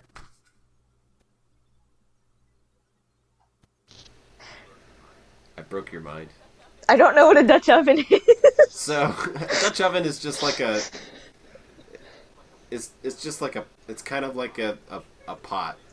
Not really. Okay. It's like a bowl with a lid. So it's a thing that goes It is like a into cast an iron oven. pot that's got a lid. Oh, but it's something that goes Yes. into a fire. Typically, you put a Dutch oven on top Okay. of like coals that have a fire going as well. Yeah. Or you can hang it from Yeah. above. But anyways. Look, I don't mind revealing to the audience that I'm dumb. I You did haven't think been camping, that's all. I haven't been camping. I really thought a Dutch oven was like some kind of medieval version of an oven. No. I mean, kind of. It's the same principle. In a sense, same but not principle. how I was picturing it. Yeah. I'll send you a picture of a Dutch oven while you figure out what you're doing with your turn. Yeah. Okay.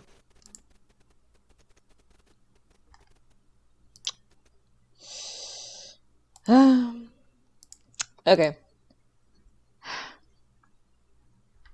Well, I used all my movement to get as close as I could last turn. How close am I to everything now? You're about 15, 20 feet away, so you can close the distance. Yeah, okay. I'll do that. You push aside unseen servants. It's like a footballer. I'm like just like pushing everything out of the way, just trying to get to Wilma. Vegetables go flying. Yeah. Another Henry has fallen. No, but rather than attack, I want to try and pull Wilma out. Okay. Make an athletics check. And make it at disadvantage. All right. Because Wilma is kind of stuck to it. Athletics? At disadvantage, yes. 22. At disadvantage? At disadvantage, I rolled a 17 and a 16. What the crap? Alright, you pull Wilma out of this thing and out of the fire. Yay! So yeah, you've got your Wilma now. And I leave the mimic in the fire. You sure? Yes. Maybe you could be friends. No. Anyways. Not today. Not today. Anything else you can do with your turn? That's your action. Yeah, that was my action. The fire didn't touch me, did it? No, you're good. Yeah. That'll be my turn. Okay. Wilma, you are away from the mimic, and Am I out of still the fire. grappled by it? Oh, thank God. No. You Okay. got pulled. You got pulled off of it. Yeah, so Wilma kind of like giving Refet like a look of like thanks, but and she turns back to the mimic, and she holds her battle axe up and swings it, and she casts or she speaks a holy word, and again her holy light emanates, and a shadowy bolt kind of flies out of the axe, goes onto the other side of the mimic, and her battle axe kind of forms again as this shadowy version, as she casts spiritual weapon. And the spiritual weapon immediately gets to make an attack. 1d4. Dang, spiritual weapon is such a good spell. It's a really good spell, considering it's a bonus action to cast, and it's not concentration. Okay, so the mimic will take 7 points of force damage. Oh. You have to hit it first. Look. Darn spellcasters don't think you have to attack. You think you're better than the rest of us? Okay, it's 7 force damage. And meanwhile, Wilma brings her battle axe back around to actually strike at the mimic's tongue that was just holding her. And that will probably not hit. Yeah, 9 doesn't hit, right? Cool. No, yeah, so she does not hit. Yeah, you swing and you whiff as it sort of retracts its tongue. It's kind of like a ball in the middle of this fire at the moment. To which it will roll out of the fire, and it will send tendrils along the ground to snap at Rafet. What's your AC without your armor on? Yeah, you tell me, but I'll also cast shield as a reaction. Oh, okay. Isn't it like 10 without armor? What's your dex mod? 0. Okay, yep, it's 10. So that is a total of 16. So you don't have to shield you can say, I think, after you hear the weapon attack. You can hear after the roll. Okay, so. then I won't. So, yeah, because shield won't be enough for that. No. So you are, sort of this tendril comes whipping around and slams into your side for... Oh, that was a good roll. 10 points of bludgeoning damage. Ouch. And you immediately adhere to it, and it just kind of reels you in. It's like the best dance partner ever. Just can whip you around. Okay, sorry. I've been swing dancing. It's. Oh, anyways. I can't dance. So I'm just I think the only I time would I've suck. like formally, one of the only times I've formally danced and like learned to dance was at the Rose Ball, or whatever. Yeah, that was a fun time. Yeah. Yep. Anyways, Rafet, it's your turn. You're adhered to this thing. What does that mean? So that means you're grappled by it, so your Okay. movement speed is 0. Gotcha. Other than that, I think you really get. affect you Do too you much, I get don't this? think. No, you get Fair enough. disadvantage for range attacks on you, right? I think that's only if you're prone. I don't think it Oh. changes anything if you're grappled.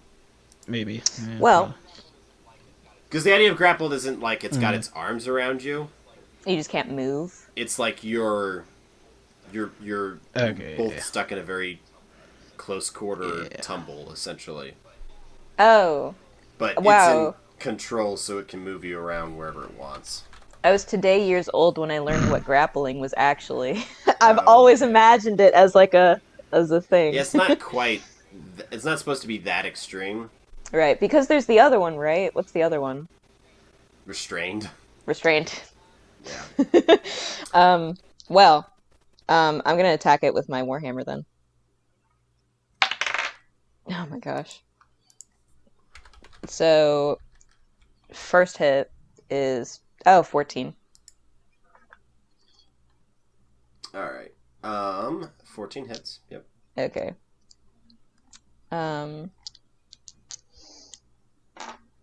And I'm holding the warhammer with 2 hands. Boo. So 5. And then I'll use my extra attack and 5. try again. Woo. And I'm not gonna hit. You don't hit a 12? No. Not with a 1. Wow.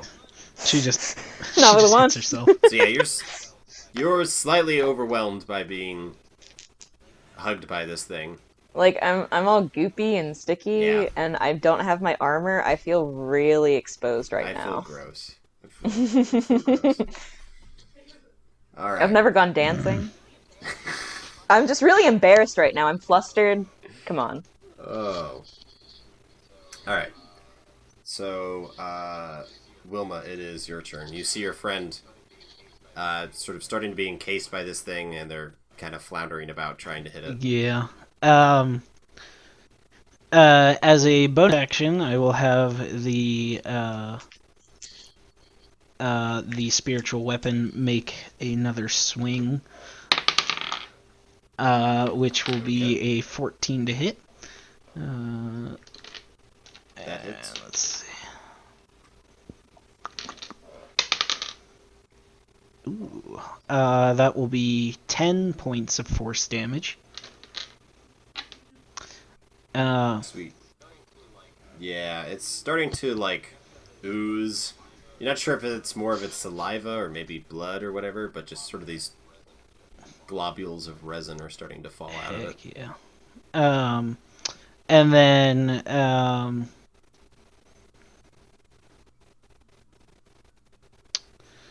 let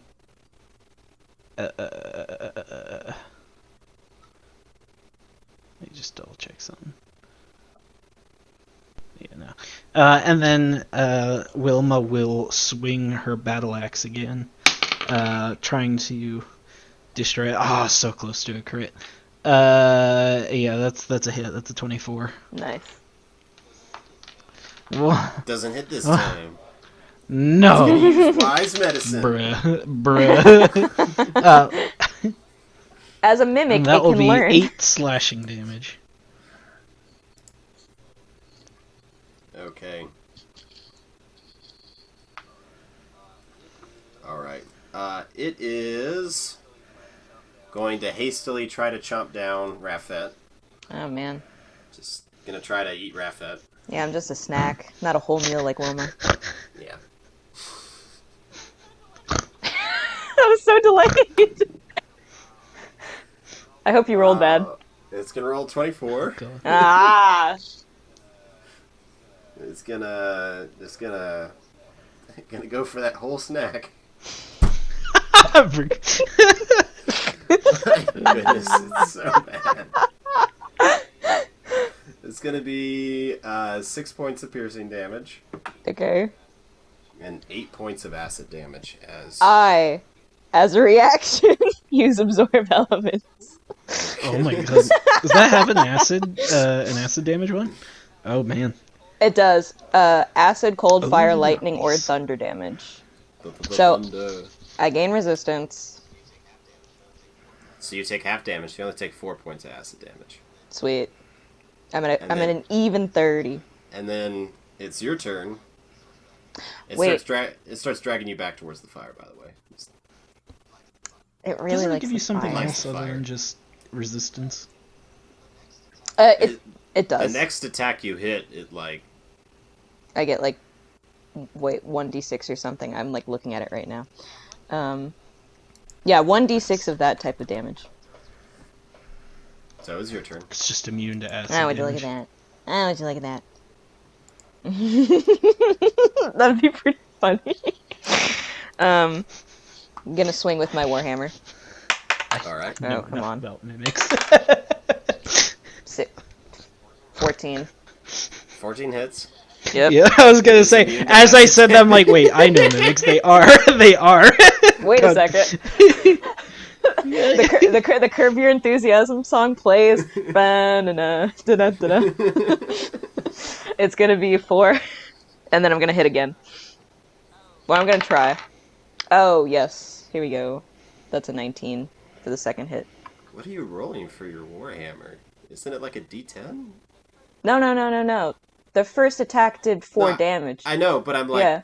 you did like 5 damage last time. Are you adding it was your still a strength? D10. Are you adding your strength modifier? I rolled a 3. Jesus. Yeah, I am. I rolled a 1. Good lord. I'm just worried about how low you're rolling. That's all. You know, the existence of low numbers means that sometimes I can roll low. I don't understand why you're trying to mock It's been like me. all the time recently. No, it hasn't. Wait, did you say I was Oh my gaslighting you? god. Are you questioning your sanity yet? I need to leave. Anyways, you roll damage for your second attack. No, I dropped my warhammer and I'm walking out the stage left. It's all been a play. You're grappled. You can't move. Okay. So I have to roll damage. And would you look at that? 6. It's not. I feel like your average for this It's been Warhammer 2. doesn't- It's been 2.5. That's not a good average. You should get No. a new one. All right. It is trying really hard to keep itself together. Wilma. Put either it or me out of my misery. Alright. As a bonus Kill action, me. Just kill me the now. shadowy axe will swing once again. Shoot, I've got a +7 to hit, I think, right? My Yes, headset's okay, telling that me is a to plug in. 4. All right, Oh, be back real quick. Wow, imagine not charging your headset before like a long I do D&D 20 million session. damage. I. Yeah, I hit with a 14, so I will do. Nice. Oh, that's max. That'll be 12 points of force damage. Imagine. See, with Rafet rolling low and Wilma rolling max, we Wilma's average been out to struggling enough with her damage. normal axe, Ouch. but spiritual weapon is just. Ugh. Yeah. Yeah, spiritual weapon's just good. So 12 points of force damage, and if it's not dead, then Wilma will swing her own physical axe once again. So your spiritual axe, like, collides with it, and it's like a bowling ball going through pudding. And just kind of like this loud splat noise, and like Oh, God. goo goes everywhere, and it stops writhing. Okay, good, because if I were to swing my battle axe, I rolled a 2 plus not enough. Plus not enough. Plus, yeah. not enough. That's my favorite. number. Yeah, so thank God. it's dead. And as soon as it dies, Wilma will like go and if Rafet's like struggling to get off the goo, Wilma will help kind of pull her off and kind of look her over. Rafet, how are you? How are you feeling? Are you okay? This isn't the worst I've been. In the past 24 Okay, hours. but are you and looking over Rafet, does she look really hurt? Does she look bloody? So Alright, what's bloodied? half What or percentage less. is that? Funnily enough, 2 above bloodied. Just caught my dog stealing a noodle from the kitchen. I was like, what has she got in her mouth? And it's just like a little just noodle. like- And it's just like, she's slinking like she's done something horrible. A little noodle. Yeah. It's like, what do you got, girl? Funny That was a piece of intermission. wood. Intermission. Funny story. I went to brunch with my friend, and I was telling her about your dog Brigham, and I was telling her how I really want to meet Brianna because she's just a marshmallow sausage. Oh my goodness. We're working on dieting, okay? She's not that fat. But no, I love her. She needs to get skinnier. Vet called her fat. But I love her. The vet's like, she can lose 10 pounds. And it's like, okay, that's... Like, if you say, like, I need to lose 10 pounds, that's one thing. But when the dog only weighs 50 pounds, it means a lot more. Oh boy. Has to lose 1/5 her body weight. Yeah. It's like, I didn't think she was that fat, but okay. You're the vet. Anyways. Here, maybe we should take a little bit of a break.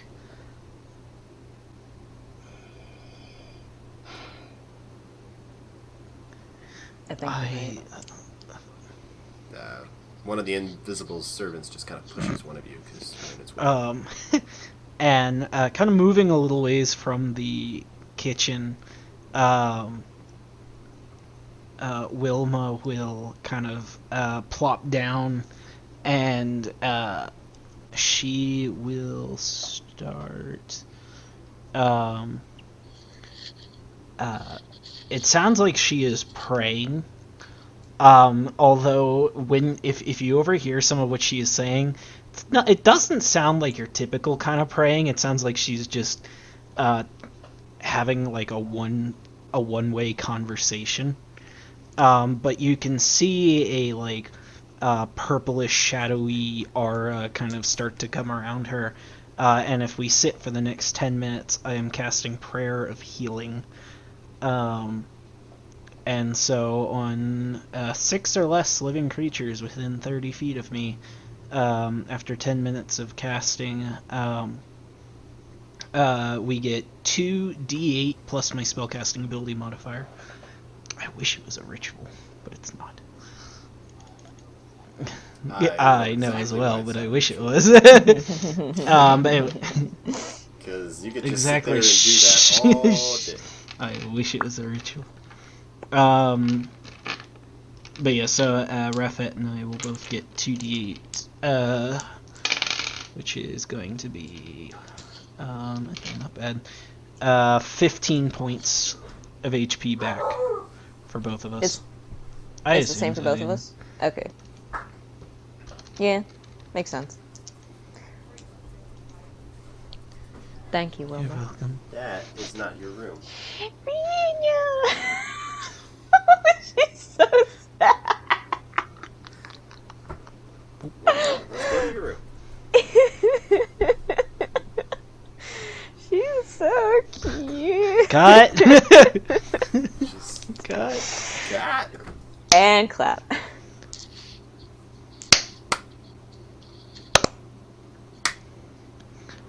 Anyways, we're way too easily entertained by Yeah, Wilma will kind of stand back up, having a lot of both Rafet and Wilma's injuries kind of having sealed up. A lot of the acid burns kind of mostly fade away. And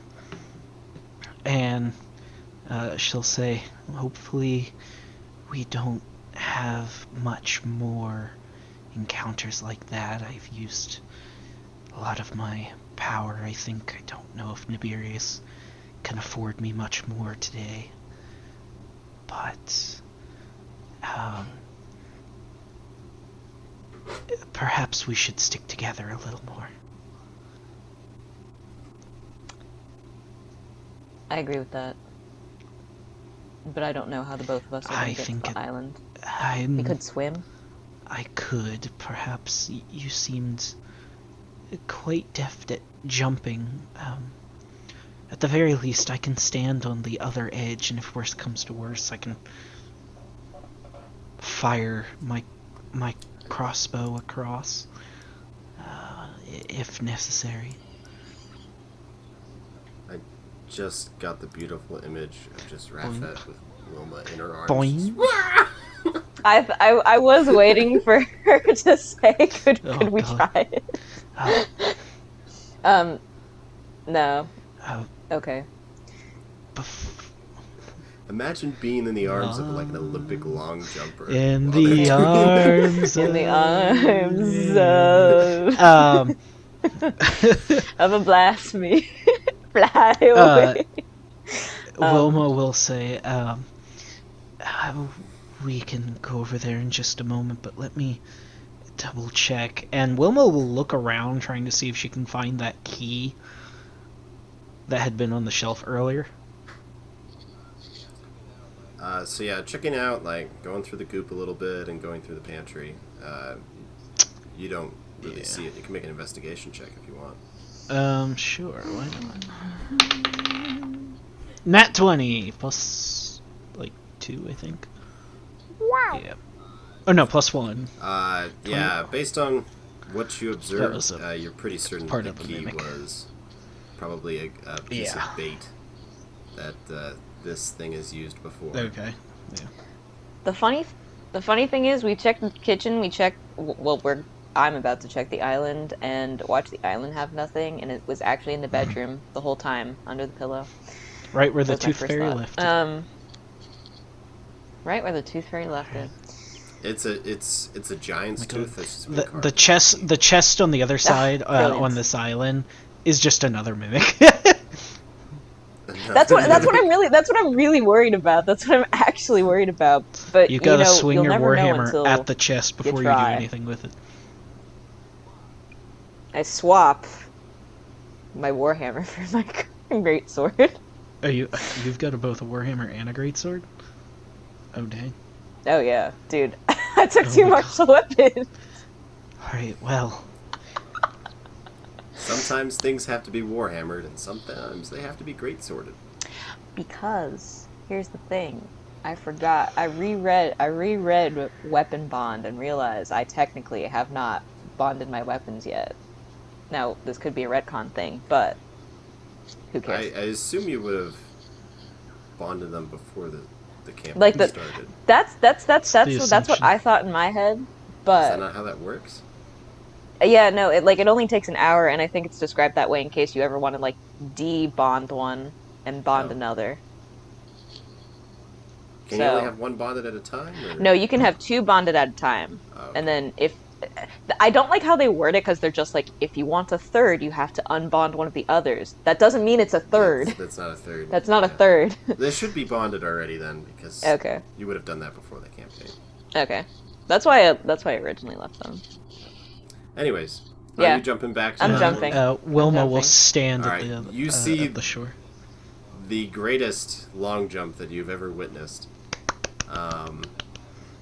Rafet has an amazing amount of spring in her step. For 46, let's go. What is the record on the long jump? Anyway, so I'm not going to look that up now. I'm not going to distract it. Oh, it's like 150 to 160. I'm pretty sure that's impossible. On a running long jump? What? No, you cut out. I thought you were asking the age of blasphemy. Wait, what? The age of what? For the age range for blasphemy. Okay. All right. No, I'm so serious. You cut out for that whole second. I really didn't know you were talking about the long jump. Yep, the age of blasphemy, 120 feet. Yep. That's my age. The 8.95 record for running meters. Long jump is like 30 feet. 30 feet. Anyways, so yeah, you easily beat out the Olympic Yeah. long jumpers as you getting running start and just leapfrog it. I imagine it's one of those jumps where you propel yourself and then your feet like come up, so you're like almost like in a ball at a certain point, and then you land back down, and there's just like a spray of sand as you impact. Yeah, that's most likely what it would have to be. Imagine a sonic spring appearing underneath the rivet. Just boing. You get the sound effect. I collected all 10 rings, therefore. Oh my goodness, that's enough. Anyway. Done. And all 7 chaos Okay, emeralds are in okay. the chest and the other side. And we've already defeated Dr. Eggman. You monsters. I'm on the island. Okay. You said there was a chest. Yeah, there's a little chest, and you see there's gold pieces in it, and there's like a little statuette of. It looks like an angel. It's a. You said the angel was fake! I didn't say it was fake. You said you were joking! I said it wasn't a key. Okay. That was Alright. the joke. I said maybe it was a key. That was the joke. It was a half. It was a white lie. It was a half lie. Anyways. Fair enough. Never tell with me. No, there is a little like gold statuette. It appears to be an angel. It's a feminine figure with wings spread out behind it, and it's kind of got its like arms raised up. Okay, It's doing a dance.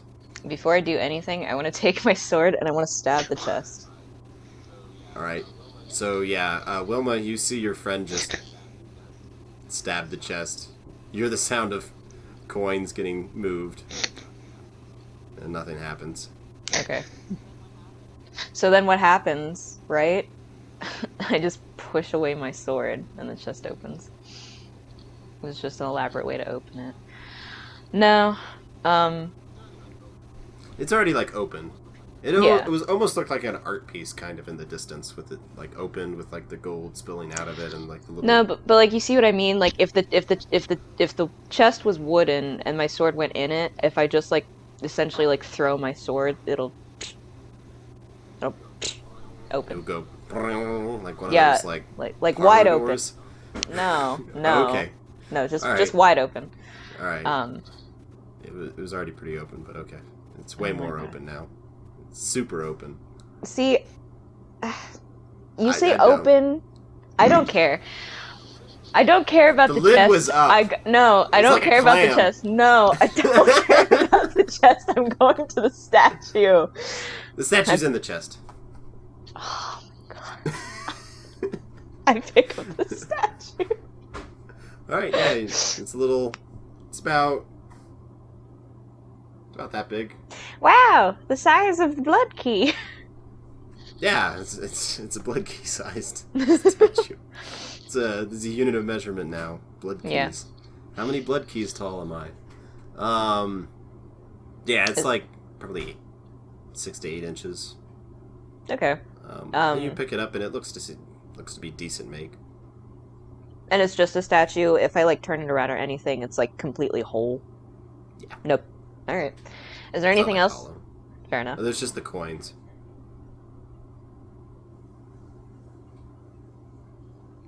You throw one mimic in and everyone's so freaked out. Sorry. Because they're okay. Well, I only know this from video game stuff, but they're mostly chests. They're mostly They're treasure mostly chests. that's Which the stereotypical clever subversion. Don't make it the chest. Make it the pantry. one. Well, maybe this one's a mimic too. Who knows? Maybe the coins are mimics. Maybe they're babies. Just baby mimics. It's a Yeah. swarm of baby mimics. So if I were to pick up the chest, like, how much would it weigh with all the coins? Like, can I even pick it up?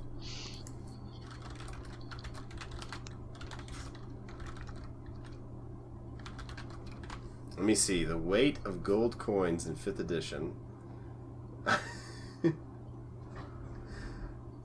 So about 50 of them are a pound. Okay. I'm just gonna warn you guys ahead of time as well. It's raining pretty hard here, so if I cut out, then I may lose power. Just a warning. I don't think it's raining. Oh, we just see Andrew's. I don't think Oh, no. like it's not a thunderstorm, but in case wind and rain picks up, just a warning. Right. So it just probably weighs about 20 pounds. In total. So could I just like take it back? No, I can't. Okay. You could jump with it. No, but I'll land in the water. You will land in the water. No matter what Yeah. you do, you're going to land in the water. No, yeah. But and so it's the whole thing of like, do I really want to then just like push it to shore? You could It's gonna jump sink. and then just like throw it as you're about to hit the water. No, I don't. And say, Wilma, catch! I can't hear you. 20 pounds. I heard nothing you just said. I said, and you say, Wilma, catch, and just throw 20 pounds She gets knocked. at like your jumping velocity, which has got to be close to the sound barrier. Oh my gosh, I kind of wish Bobby was here, because, like, imagine I jump, I throw the thing, Wilma could try and do a thing where maybe she uses her shield as, like, a way to, like, just kind of, like, not, We're not stop. getting this complicated. No. Anyway, I'm not getting this complicated either. I'm gonna take the statue, and if it's only gold coins, I'm gonna fill one of my pockets, and then I'm gonna jump. Alright. So you can probably put, like, 50 gold pieces in your pocket. Yeah, that's fair. Alright. I jump, I land in the water. Sploosh. Splish splash, I was taking a bath. You just swim quickly to the side, or do you, like, hang out in the water? I don't think I want to hang out in the Are water. you sure? Okay. Yeah, no. Ruin all my fun. I'm going to the edge. So yeah, Rafet does a cannonball. Lands in Actually. the water, and then quickly swims over to the side and hops up along the edge. Just wrings out her hair. Yeah, she has a lot of hair. Oh gosh. Yeah, you think the coins were weighing me down? It's that hair. Extra 50 pounds right there. Yeah, basically, like, hair in a ponytail, wet, a weapon. Anyway. I have no experience with this, but okay. And so Rafet has gotten up on the side, and she turns to Wilma, and she takes the statue out, and she's just like, this seemed to be the only thing of interest over there.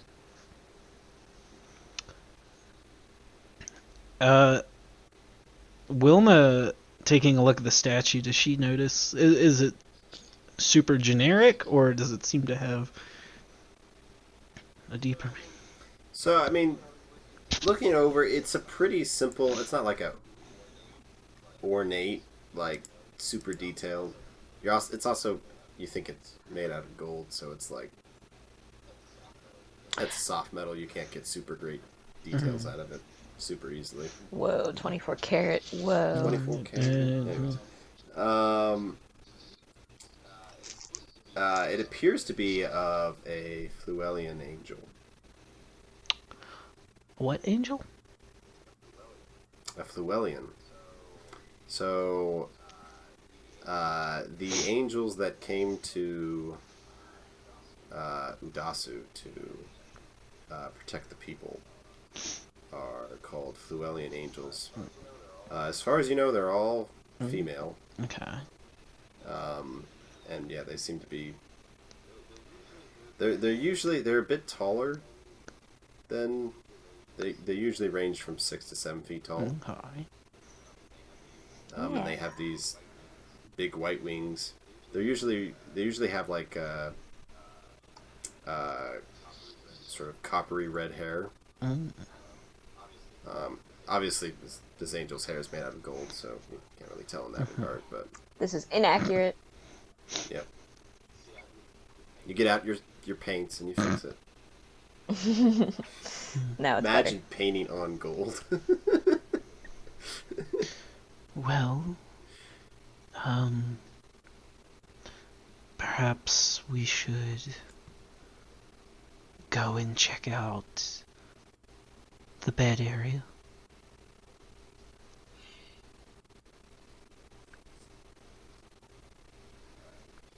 Alright. Going into the section that's curtained off as the No, Rafet's gonna put on her armor before we go into the bedroom. bedroom. Aww. How dare!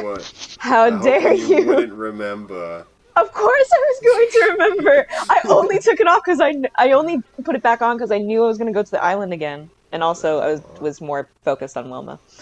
Aw. It's just gonna take 10 minutes to put your armor on as Wilma's getting burned and eaten alive. Yeah, that'd be fine. Anyways, so you put your armor back on. Thank you. Maybe you wait for a second to dry off a little bit. No, I put it back on. Okay. It's just wet and in armor. Alright. I've known many discomforts in my life. This is my own punishment. So So going into this curtained off area, there's this sort of elaborate bed. It's got like it's like one of the 4-poster beds, so it's got like the thing on top and the curtains that hang around it. And to one side there's a desk, there's a wardrobe. It just seems to be like a little neat living area.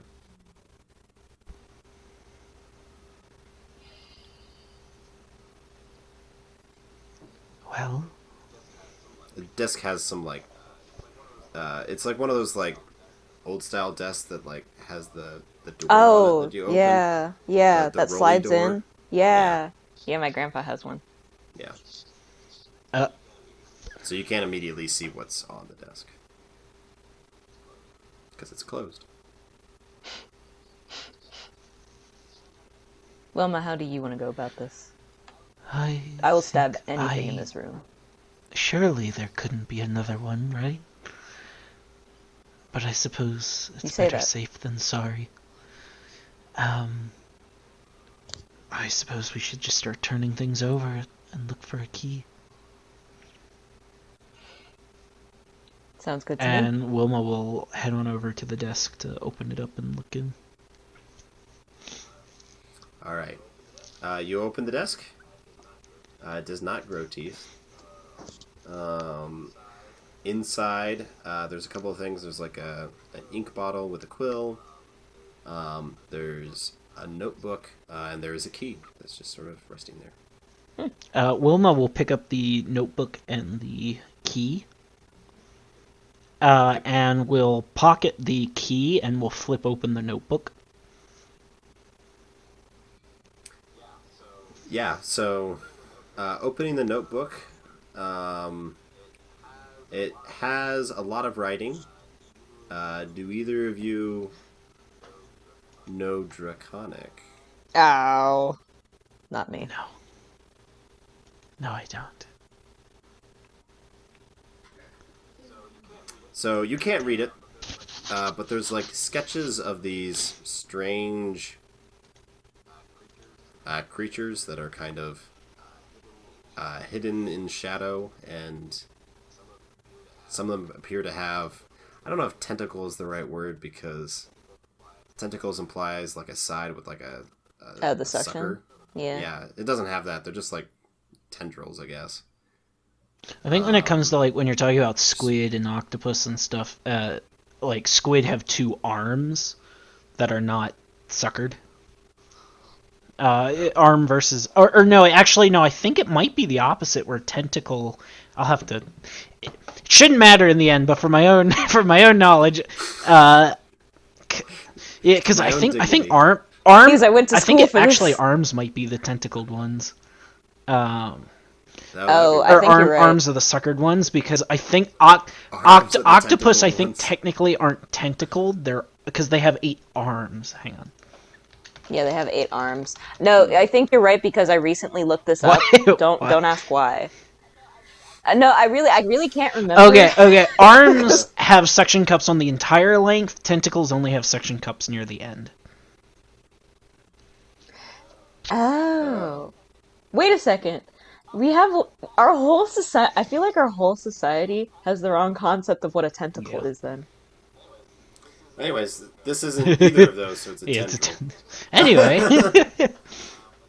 But yeah, you just sort of have these strange creatures. They're sometimes they seem sort of humanoid. But yeah, you can't read this. And they were the unseen servants all along. Wilma will close the notebook and pocket that as well. And we'll also pocket the quill.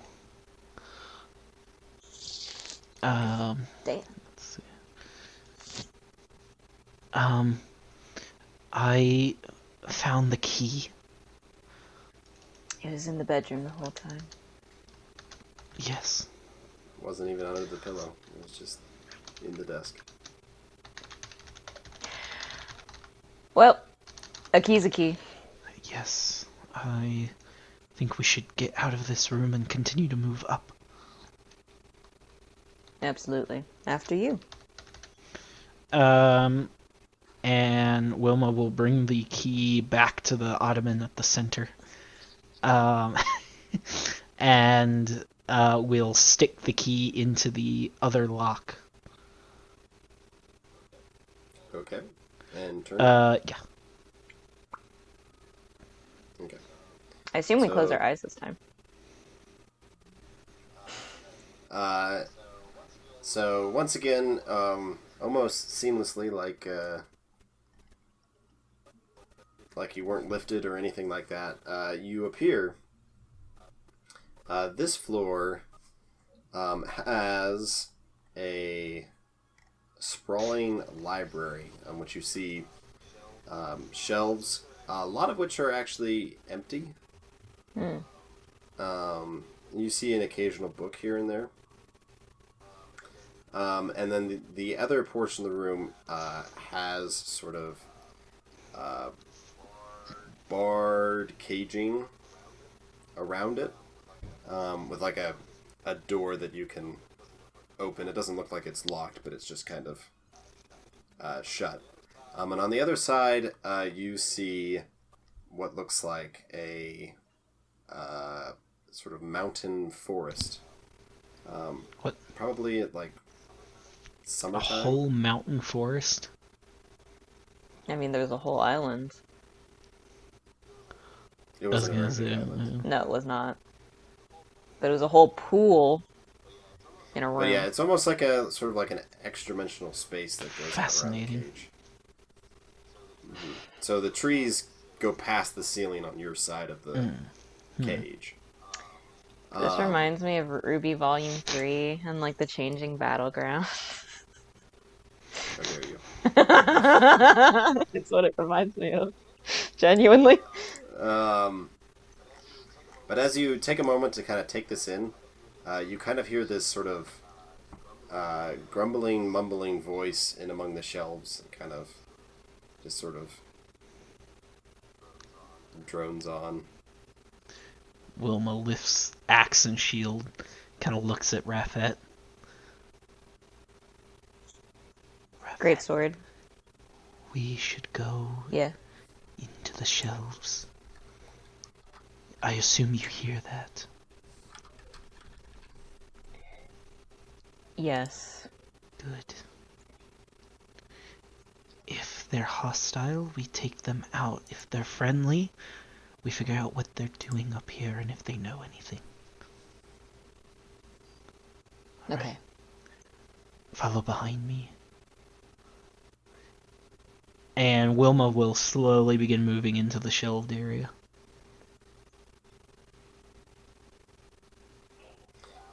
Yeah. So as you go in between the shelves, you can kind of see through them because a bunch of the books are missing. And you just hear this voice. It seems to be complaining about a thief and master gone. And as you kind of peer through the shelves, you see this sort of squirrel-sized creature. Is it a squirrel? It's not a squirrel. It looks like this. It's actually just a chipmunk. Oh. Homunculus. But it's just kind of Homunculus. taking a book off the shelf, which is like the same size of it, and like opening it and closing it and putting it back on the shelf. This is his Sisyphean punishment. And it just kind of starts walking along. It's sort of like batty wings kind of flopping at its side. Excuse me. What? What? Ears kind of perks up and it starts looking Yes, around. over here. How are you come out doing? from like behind the shelf. Because right now you're like peering through Oh, a shelf yeah. at it. Yeah. It comes like kind of on all fours, comes running over, and looks up at the two of you and goes, "What are you doing here?" Exactly what is this place? Who are you?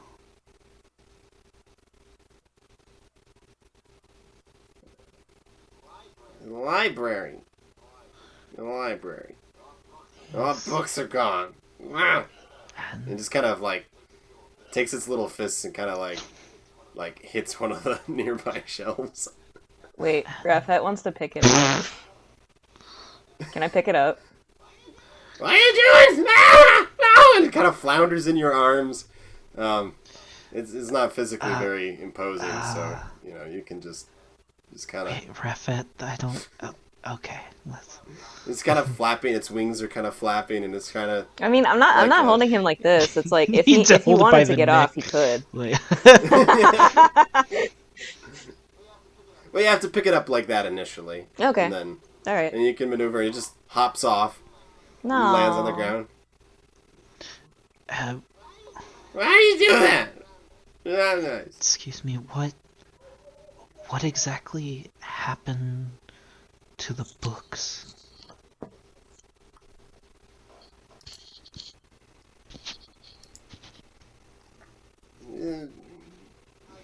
Guy comes and takes them. A Who guy? took them? Bad guy. He's really skinny. Really skinny. And kind of looks like a hobo. He comes and takes the books when I'm not looking. Oh, it's all gone! Kind of gestures at the shelves. Wait, they are all gone? Isn't there like a few books left? And he says they're almost all gone. Sorry. Okay. My accent. It's just me trying to avoid opening my mouth as much as I can. And did this guy? Yeah, after books. I bite you. No, No, we just want to borrow books and return them as this Wait. is a library. No. No. No. He starts like no. stomping its feet. If you would just tell us, did this hobo look like an orc? Orcs like orcs. Orcs don't look like a hobo. Okay, I just wanted to be sure. And you were muttering something about a master. Do you have a master? Yeah. And Orcs said they would get master. I gave them key. And I haven't come back. the orcs. You see like tears start to well up in its eyes. Now, and Wilma will kind of like bend No. down and pat the thing on the head a little bit. It tries to like bite at your finger. Wait. Raphat kneels down, and I offer one of my rations to him.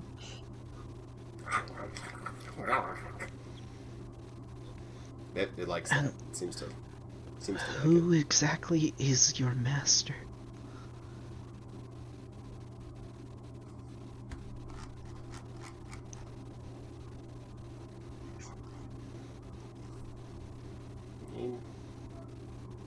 He's skinny, but he ain't a hobo.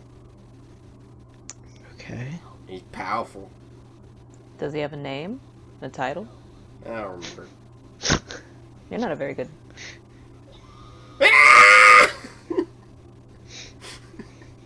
I offer another ration.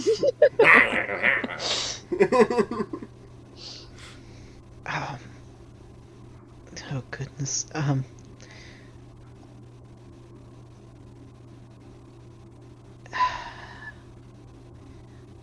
And how long has your master been gone?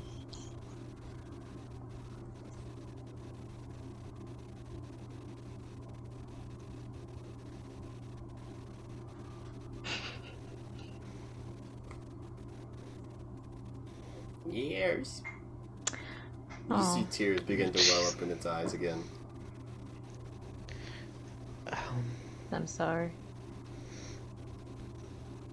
I Did your master have a name?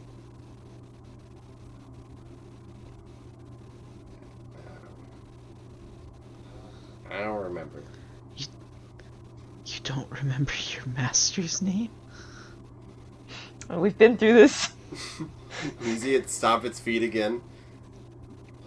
I don't remember. What did your master do here? All kind of stuff. Like, Make skeletons. Make skeletons. Teach the servants how to cook. mm-hmm. Provide mimic in a pantry. Mm-hmm. Yeah. Was he? Set up the aviary with the birds. Birds? Were they, I mean, were they magical? Birds? No, the master. Birds are weird, but they ain't No. magical. No, the They master. don't really look like birds. They're kind of ugly. The master. Was he magical? Ain't no magic. He did magic. Did he have to study to do the magic? And you have books. He kind of points at the books. are you able to read the books? Mm-hmm. Are you able to read any of this? And Wilma pulls the journal that she had found out of her bag and kind of opens it to the page, the first page. Book! Yeah. Book!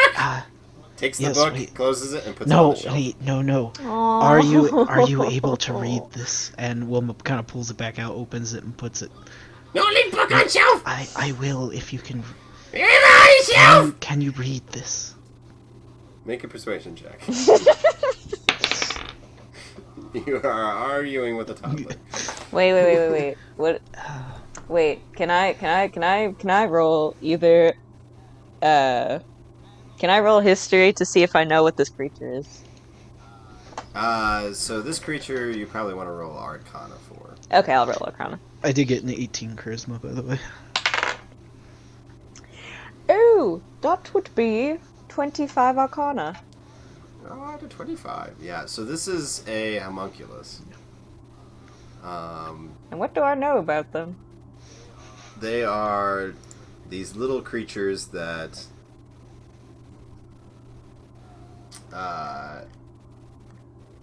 a reasonably powerful mage can make to help. They're actually constructs. They're not actually like living creatures. Oh, You're not okay. sure where all that food you gave it went. That's okay. If he liked but- it, then it's fine. Yeah, you liked it. That's good. But they can be made essentially just are like little servants. Aw.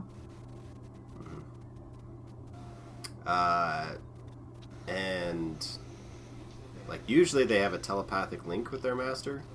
So the fact that he doesn't know where his master is unless you're on another plane of existence here, but you don't think that's the case. Oh. Oh no. His master might not be Oh around. no. Oh. Oh no. Oh. His master Oh. might be no more. Oh no. His master might be unalive. Unalive. Might have become like his skeletons. Oh No, no. this just got really Um, sad. Yeah, taking out this book again off of the shelf and showing it to him. The little guy looks it over and says, "Yeah, it's draconic." Yes, and can you read it? Mm-hmm. What does it say? Stuff. Wait, Refet may or may not notice, but like there is a very clear eye twitch from Wilma. Like her entire face does not change. She's still got a very stoic look. She's still kind of like holding the book in front of the homunculus. But just that little eye twitch. She's just like.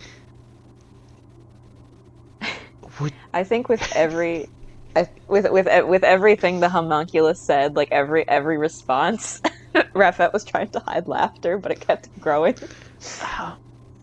Would you be so kind as to read the Draconic in this book for me, out loud? Why, you can't read it? Unfortunately, It's pretty easy to read. would you mind demonstrating? Okay. It takes the book. The guy puts it on the floor. I thought you were about to say he Really puts it hold back it on the open. shelf. I was gonna lose my mind. She takes out her axe again. Just starts, goes to the front of the book and just starts reading it. So it appears to be descriptions of encounters, or not encounters, but like research that the author has done about a type of creature called that it refers to as the Lost Ones. So these strange group of creatures that are native to the astral sea. So space between spaces.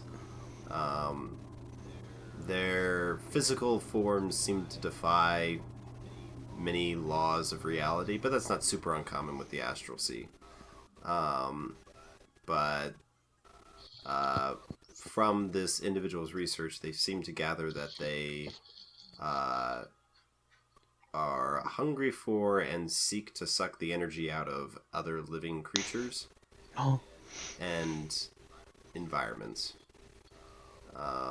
And that occasionally creatures that succumb to this sort of draining nature of these things will become warped and sort of turn into something like these creatures. interesting. If the homunculus were to flip to like the very like first page, is there any name for this notebook? No. Ah, At least not one that it reads off. fair enough. And he closes the book and puts it on the shelf. Yes. You mentioned birds earlier. Where are Aviary. aviary? Where is the aviary? It points at the cage at the other side of the room. And what do the birds look like? You said they seemed odd. Well, kind of thinks for a minute. Big. Mm-hmm. They got ugly faces. Ugly, yes. And they got like horns. Horns. Horns on a bird. Well, antlers. Antlers. Oh god, Andrew thinks he knows what they might be. And there, how many do you know?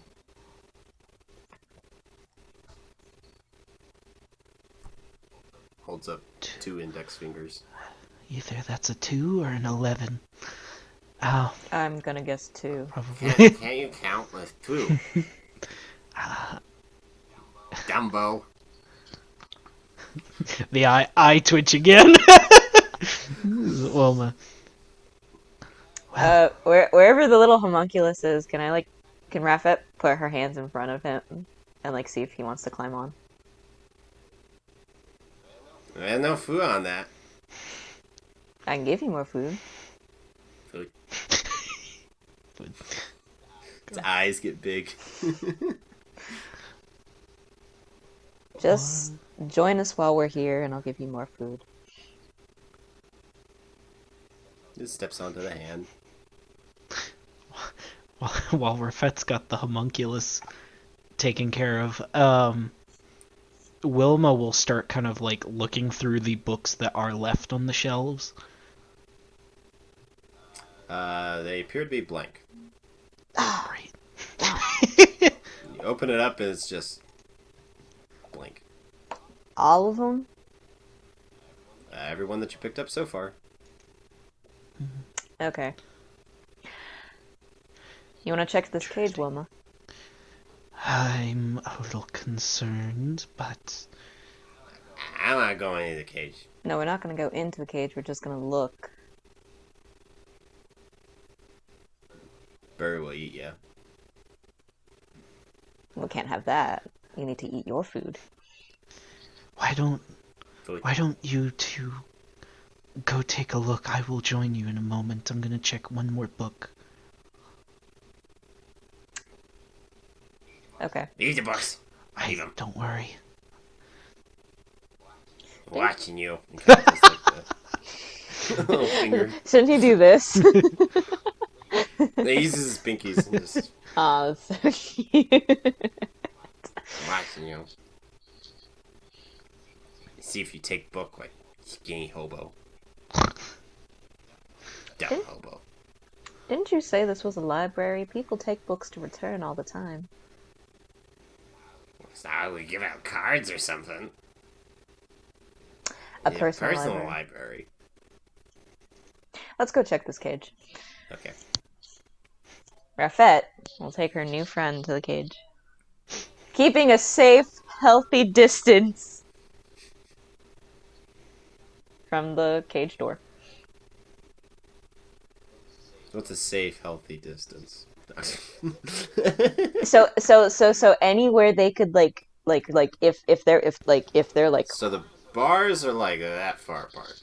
okay. 5 feet. So you can 5 feet. kinda 5 stick your feet is hand through it. 5 feet is a safe, healthy distance. Okay. They don't fit through very well. It's a good cage. It is a good cage. Alright, what are you up to, Wilma? As soon as they're close to the cage and the homunculus seems kind of distracted, Wilma will grab the notebook and stuff it back in her pack. And then make her way towards the homunculus and ref it. So Have you found any birds? You usually pray here nice for food and all I heard was food. I'm not gonna lie. There. you usually pray hidden if you throw food in. Okay. Here, well, I'll take care. Do you have any human I'll hearts? Okay, yeah, Oh, Andrew definitely that's knows. not right. And Andrew was already pretty sure he knew what it was. Andrew now definitely knows. I don't really like those. Human heart. Why? Maybe an arm or a leg. Wilma, I can't provide those. Neither can I. You see a rock? Maybe we could throw something at it. Let me just try this, and Wilma will take one of her rations and toss it in. Food.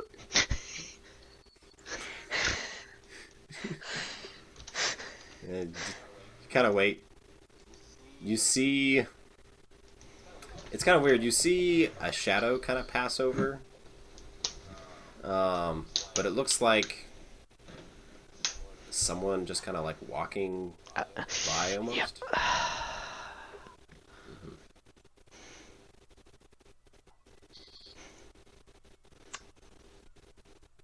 This is what happens when you read all the monster manuals in depth. You shouldn't do that. It's a waste of time.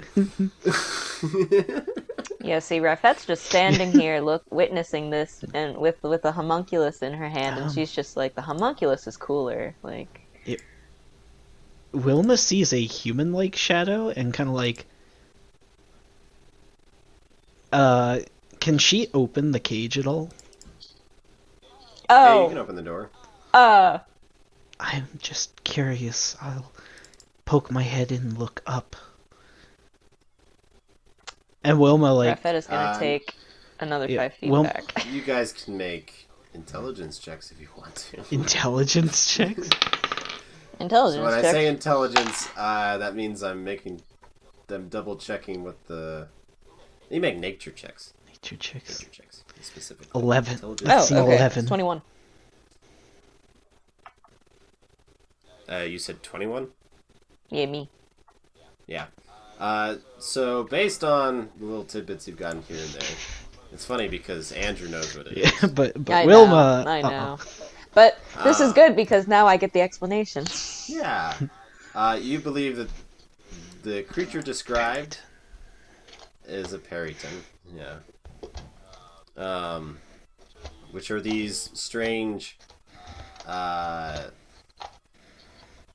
creatures that are these, like, basically giant birds of prey.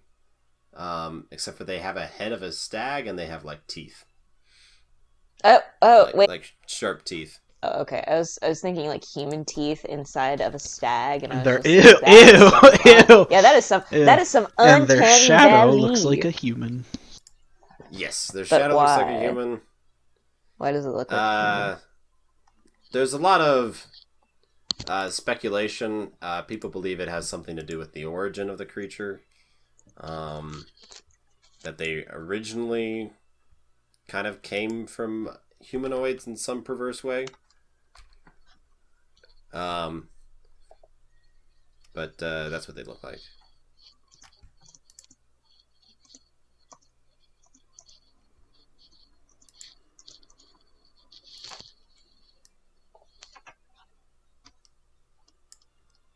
See, I hear stag, and I'm just like Hannibal. It's not Hannibal. Okay, you. All right, so you're gonna stop Wilma from walking into the cage? You can just let her go.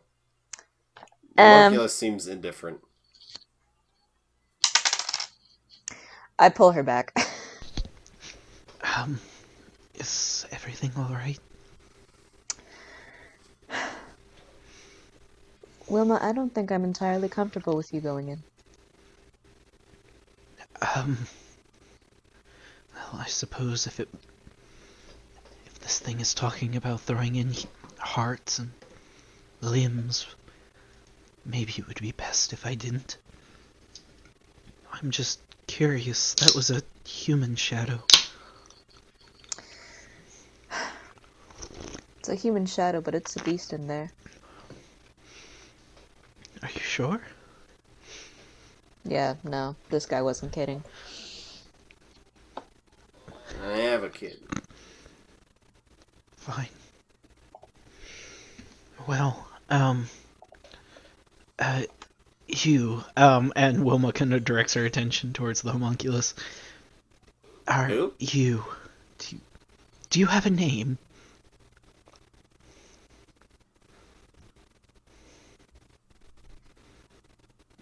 No. Alright, no, Do you want a I- name? No. Okay. Oh, eggs out. so, no, do you know if there are any more floors above here? Yeah. Do you know how to get to the next one? Here's a key. And where is that key? Dumbo. What? you get like the double eye twitch. you see the fingers kind of clench just a tiny bit, and Oh, the Arthur, like...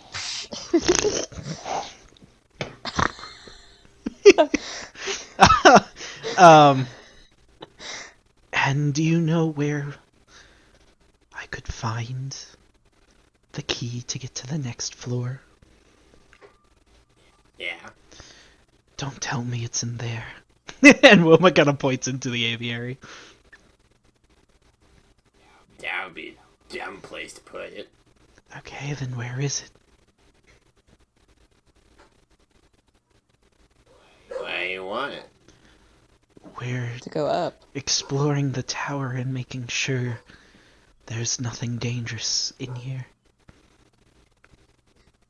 We will not take any of your books. Okay. He kind of hops off and waddles into the library. And he waddles away. Wow. Never returns. No. Comes back a few seconds later with a key that's really big for him. Thank you. And Wilma will reach down and grab the key. You kind of pull him up too. Rafet will pull out another ration. Fuck! He just kind of jumps off and flies over and grabs it and then flies off and runs into the shelving. Alright. No, it's been good meeting you.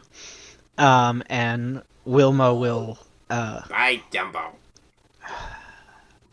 Wilma will walk over to the ottoman. Is there another lock in the ottoman? There are two. One has a key in it. Okay, yeah, I'm starting to guess how we go back down. Before Wilma puts it in, Rafet's gonna turn to the homunculus and ask, "Do you know how many floors this tower has?"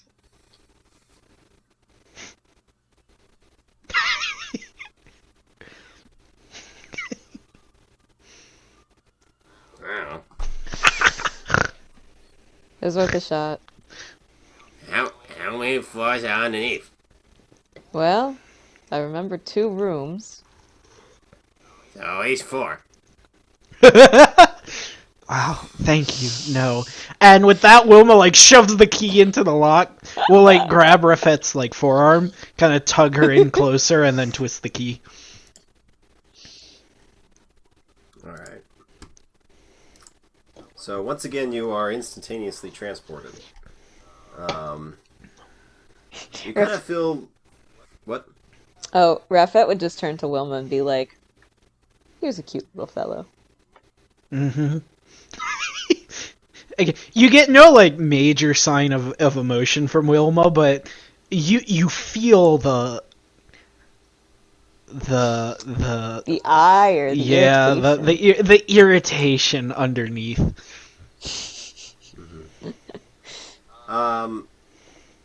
So you immediately feel a sense of temperature difference in this room. It is colder in here, much like the outside or the first floor you were on. Ew. Gross. Just throws up all over the floor. It's cold in here.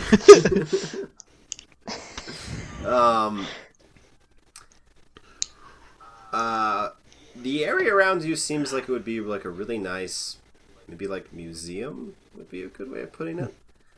Except for the fact that it seems like a large fight has happened in here. Oh, Oh lovely. no. Where there's maybe pedestal that things were on and stuff like that have been knocked over. And looking past, you can see the ceiling looks like it has some substantial damage to it, gash marks and stuff like that. And the far walls appear like they have damage as well. Oh, great. But there are shelves and things, and you can see items on them. A lot of stuff looks like it got broken, potentially, and whatever happened. Hope they have there's enough of a- insurance. Yeah.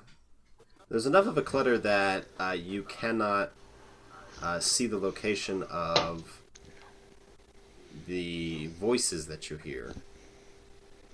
You hear sort of deep voices that are kind of quietly speaking to one another.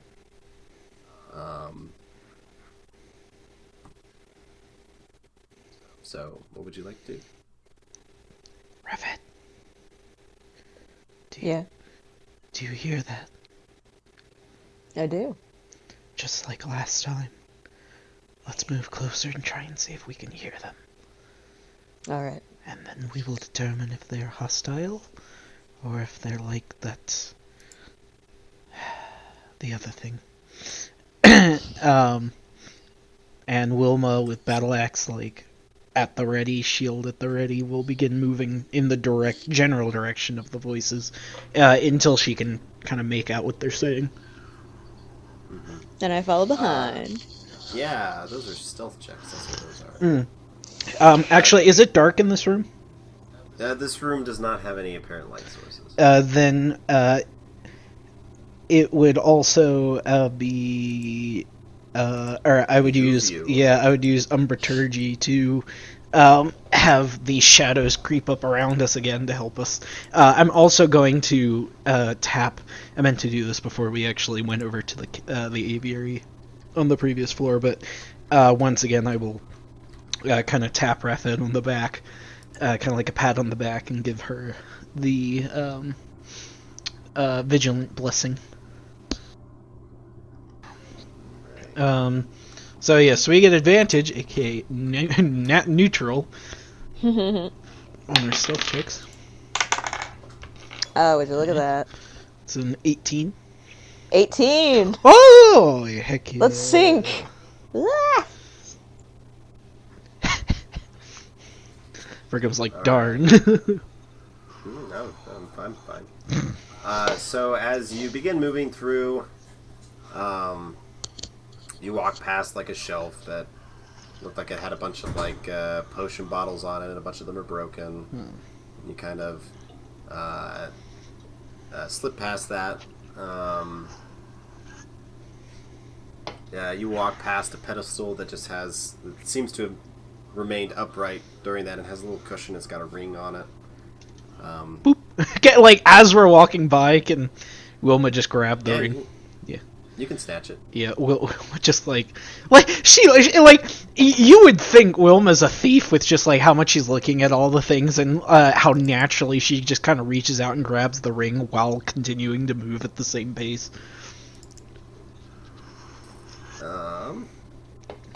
So yeah, maybe if you get a better chance later, maybe to take a look at it, you would notice that it's a dragon that's like wrapped in on itself, and it's kind of like wrapped around a jewel.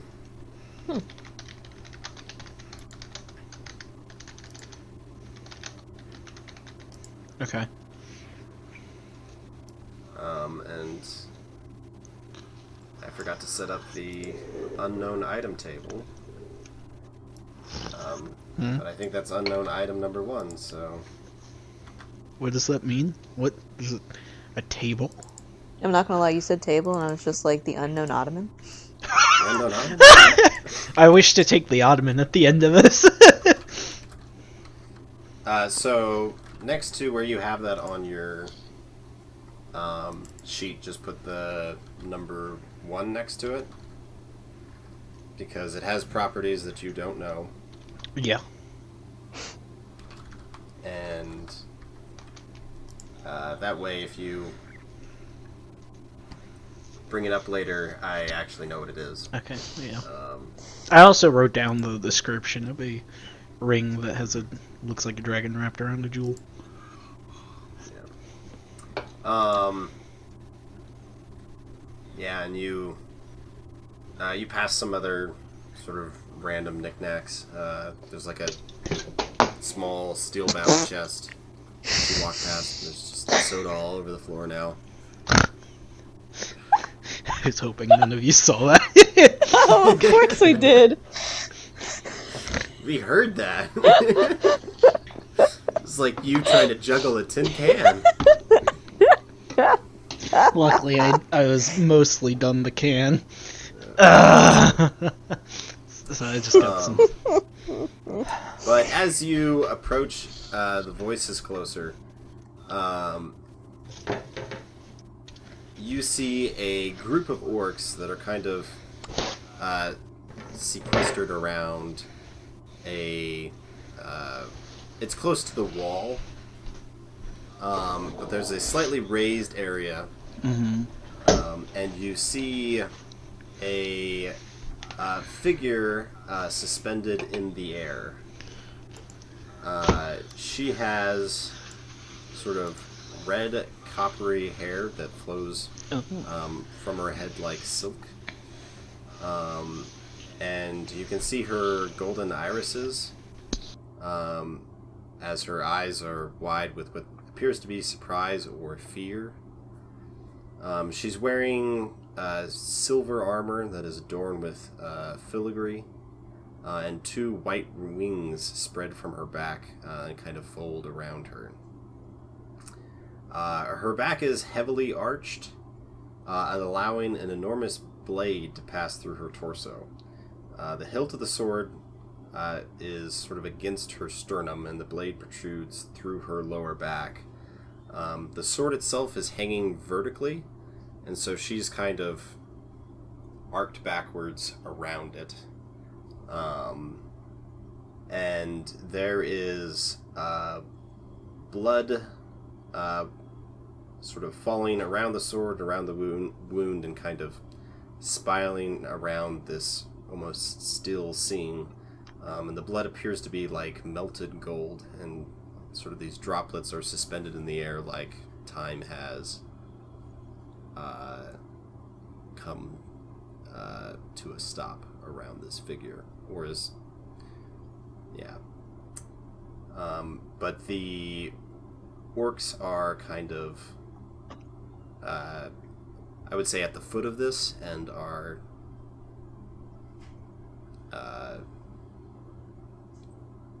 one of them appears to be more in charge than the others. They're wearing like a heavier cloak, and you can see a nasty old gash across their bald head that kind of adds like a knock into the side of their head. And they're kind of talking quietly to the other 4 orcs that are there. So does the angel, like, is she real? Is she real? As far as you can tell, it appears to be either like the wax museum around here is really good, or this is like a legitimate angel that's like suspended in the air by this sword. I said angle. It was Yeah, great. you did. It was really fun. Is the angel herself moving at all, or making any indication that like she's actively like either awake and alive or whatever? Or does she look frozen in time herself? You know when people do those like CG art show off like YouTube videos, and like things are mostly still but are just kind of slowly moving, like rotating almost. Mm-hmm. Like if you were showing off like a 3-dimensional sculpture or something like that. Yeah. So that's kind of like, there is enough movement that given long enough you can track kind of like the droplets like rotating around this. But it's not like she's struggling on the sword or anything like that. Ravet, what do you make of this? It's like she's frozen in time, almost.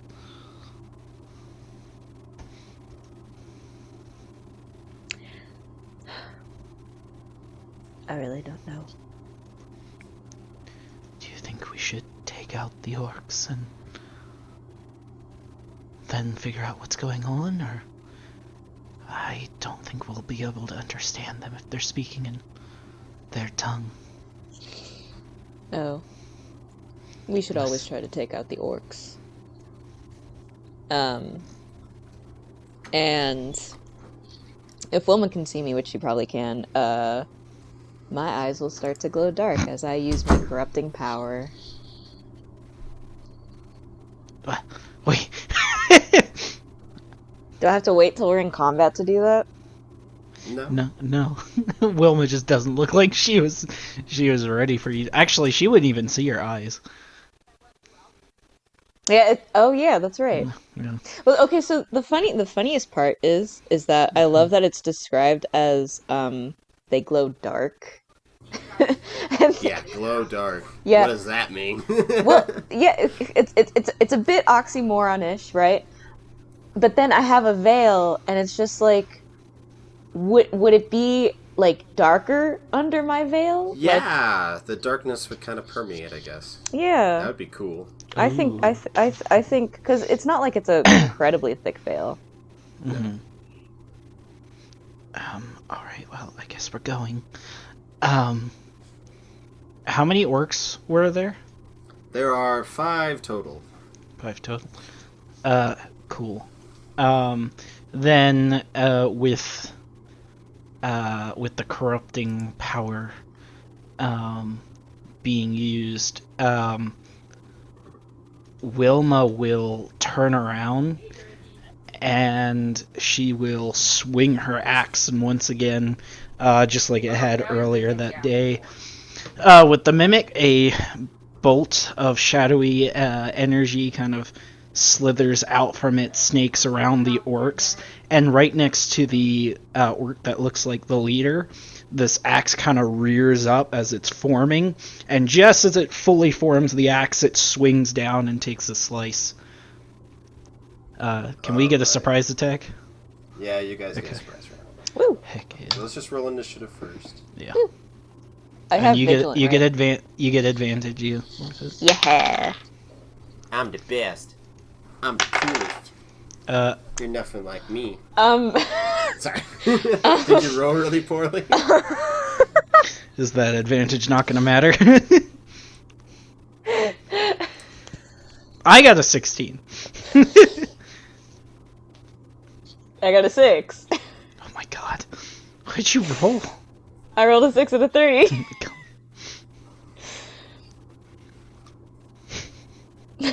I tried. I really did. I feel so bad. I feel so bad. It's okay. We'll have we'll have many combats for you to hopefully actually utilize the Maybe it's a original trend. blessing. Maybe it's just... Oh god. I'll just have Wilma start using it on herself. I genuinely do think you should like switch it on, switch it, just so. Well, Wilma's just such a supporter.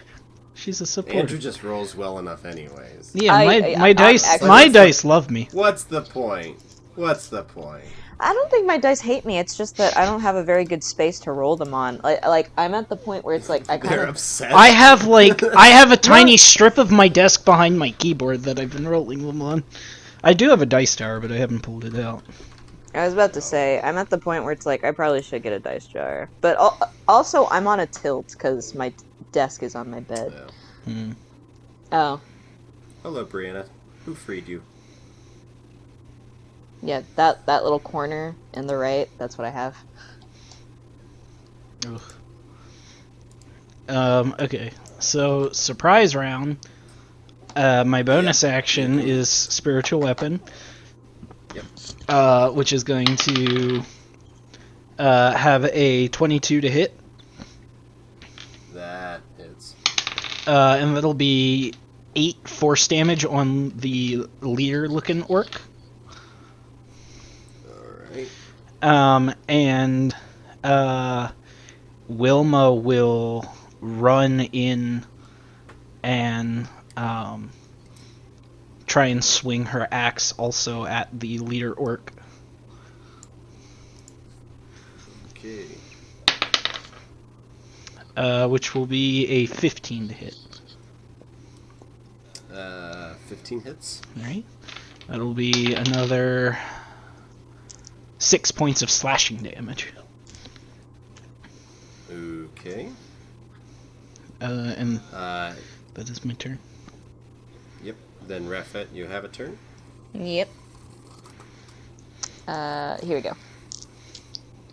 Oh, did you roll that with advantage because you have surprise, Andrew? Oh, wait, we roll with advantage for surprises? Pretty sure surprise round you have advantage You do? because you're coming from hidden essentially. Let me see. I thought the whole thing about surprise round was you just got to do it before. Did they change how it worked? I don't know. Oh, is this a 3.5 thing? This is my 3.5 running through. Oh yeah. So I guess there's, if you're unseen, it's like actually surprise. Anyways, Normal? we'll just say no advantage. Okay. And Okay. we'll roll with it, and then someone can yell at me and tell me why I'm wrong later. Your mom actually knows why. Yeah, my mom's expert D&D player. I believe it. Now she hates the game. Anyways, Oh, I remember when I first ran into D&D, I was like, "Mom, look how cool this is," and she's like, "I don't get it." Which is really funny because she's an author. It's like, I thought if anyone would understood, it'd be you, Mom. No, because she can just write her own story. Exactly. Alright, Alright, what you doing? so whatever orc Wilma hit, that's the one Rafet is also going to target, and she's going to cast Magic Missile. Okay. Woo. 19 to hit. Alright. That hits. Alright. So. Okay, not awful. So. 10 damage. Alright.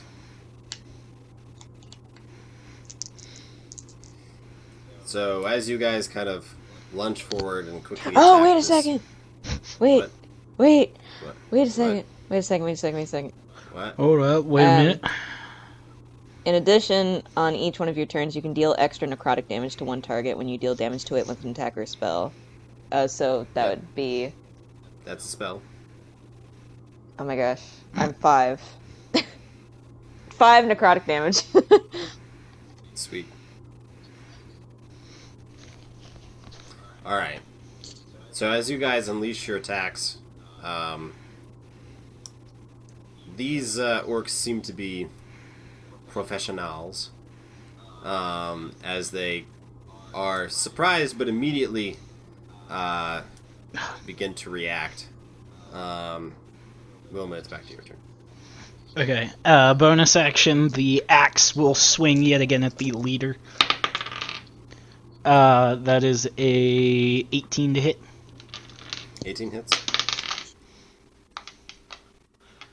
That'll be 7 points of force damage. And meanwhile, on the opposite side, Wilma is still slashing away. That is a 23 to hit. That hits. And that'll be 10 slashing damage. You need to curse his dice sometime. No. Just need to go to No, his I house, make up for it. Spit on them. Ew! That's how you curse dice. You spit on them. Ew. Ew. experience. Brigham's dice are like disgustingly wet. No, I don't curse my dice. What are you talking about? That's a good point. Yo, or Yeah, you yeah, curse wait. your own dice. Yeah, wait a moment. I'm just naturally cursed. Oof. All right.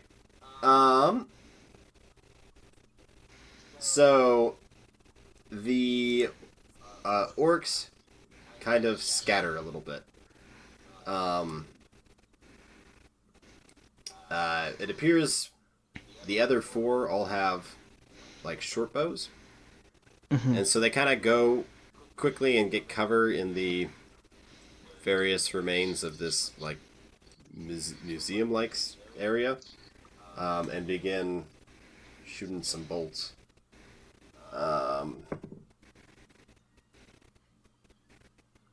That's an 18 to hit you, Wilma.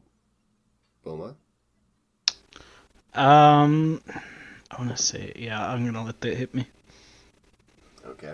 You're just gonna let it happen. Yeah. Just gonna.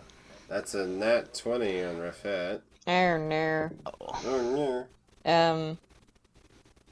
Okay. Spit on your dice. Spit on your dice. Spit on your dice. I'm not spitting on my dice. It's the dumbest idea for a curse. Alright. So... Wilma, you're going to take 4 points of piercing damage as an arrow strikes you. Yeah. You need to roll way better on damage. No, you really don't. And Rafet, you're going to take 6 points of piercing damage as an arrow pierces you. Okay. The leader orc with the big cloak sort of turns to you. He's got, like, his cloak covers, like, one of his arms. Mm-hmm. And he reaches with his other arm out. And I need to remember how this spell works. Oh god, he's a spellcaster. Oh. Uh-oh. Uh-oh. Uh-oh, hot dog.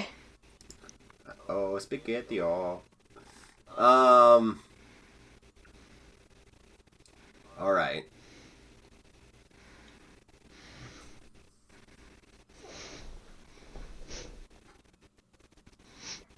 Oh no. Okay. So there is a commotion as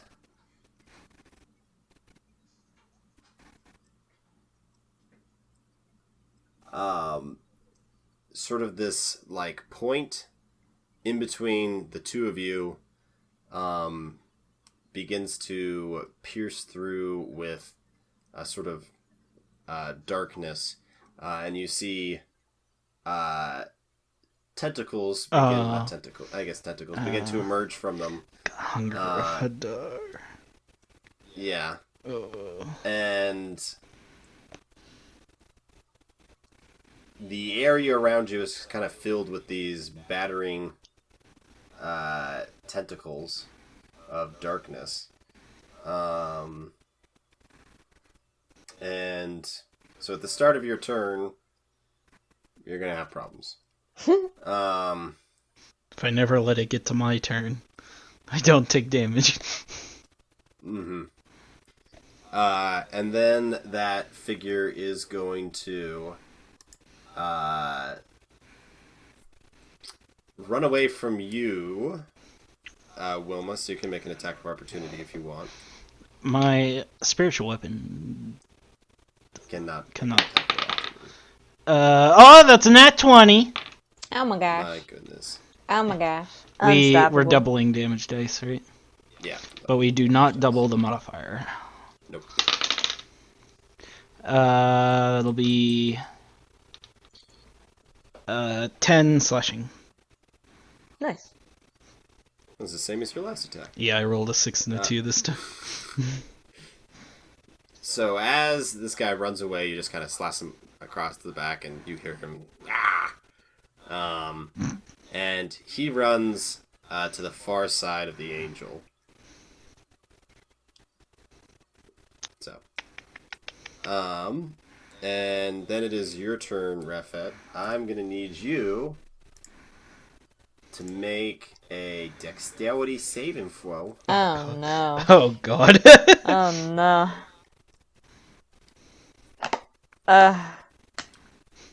Oh, actually, he needs to make a concentration check. Let me try that first. That's a success. Dang, I would laugh so hard if he just instantly dropped it. So you know how Andrew rolled a nat 20? Oh no. I got a 1. Okay. So you are going to take bludgeoning damage. Okay. 5, 7, 8. You're going to take 8 points of bludgeoning damage. I was so worried you're adding those all up. And you are restrained by the tentacles. They just sort of wrap around you. And they got you. Wait, is that how that works? Yep. I thought you just took cold damage. The wrong one. Oh. Oh, there's Arms of Hadar and Hunger of Hadar, I think, right? It's neither of those. Shoot. It's got Hadar. Hadar is... No, Hadar ain't prevalent. part of Wait, it. really? Really? Oh, is it Everard. Everard's Black Tentacle? Yeah. Shoot. Alright. So... They're not milky tentacles, dang. They're not milky tentacles. My goodness. You monster. Alright. So... Let me look up restrained. Restrained, your speed becomes 0. Attack rolls against you have advantage, and attack rolls you make have disadvantage. And you have a disadvantage on dexterity saving throws. Oh wow. Yeah. Was any change made really? No, Except not really. the opponent getting advantage. Mm-hmm. Also, you can't move, so that's an issue. And I can't move. Unless you have, like, a teleport on you. No. Alright. So, What would you like to do? When you say I can't move, it's just Not like move. it's well, so Like you can't physically like move your space. yeah, essentially. okay. Yeah. Yeah. But like I could wiggle my arm. You can wiggle your arms. Okay, good. Yeah. You can do a dance. I can do a little jig. That's all I really needed to do. Just woo them with my dance. Just I would like to roll for seduction as I dance. Okay. I don't. What is it? Well, I don't have low. Well, I don't have great No, charisma. I'm not. That's not happening. No. Don't you do You're the one suggesting it. I was mocking it. No, you're suggesting it. You were alluding that was the the correct choice. What makes you think that? This was your decision, Brigham. Okay, what are you doing? I will cast Burning Hands. That's a 15-foot cone, right? Wait, Burning Hands? Yeah. Yes, it is a 15-foot cone. I was looking at the wrong spot. You could catch one of those orcs to the side with it. Okay. I'm not gonna lie. I thought Burning Hands was just making your own hands hot, so I didn't know what the 15 cone meant. Ooh, they hot. Bruh. Hands. No, but it's like, to be touched by a scalding hand, like, that hurts. Yeah. Yeah. Okay, and then obviously they make a, well, not obviously, but they make a dex saving throw. It's pretty obvious. What's the DC? Because they got a 13. 14! Woo, they failed. Thank you. That's all I wanted. Roll that damage. Let's go! Where's my other D6?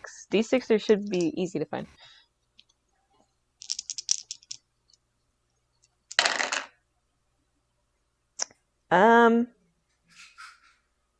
So 11 fire damage. All And right. then the 5 necrotic. Okay. So you just kind of put your hands together and a gout of flame goes out. The burnable stuff in between you and it just catch fire. Oh god. Even as the tentacles like slap stuff. You just barbecue this dude. You see him kind of go running for a little bit on fire, just and then just falls down. Where have I seen this before? Anytime anyone ever catches fire in my games, no. I have no creativity when it comes to fire. All right. Anything else? Still restrained, right? Yeah. Yeah, I think that's it. Okay, Wilma. Let's make that all-important dex saving throw. Woo! Please don't fail. 18. 18 succeeds. Wow! So, I assume I take half damage.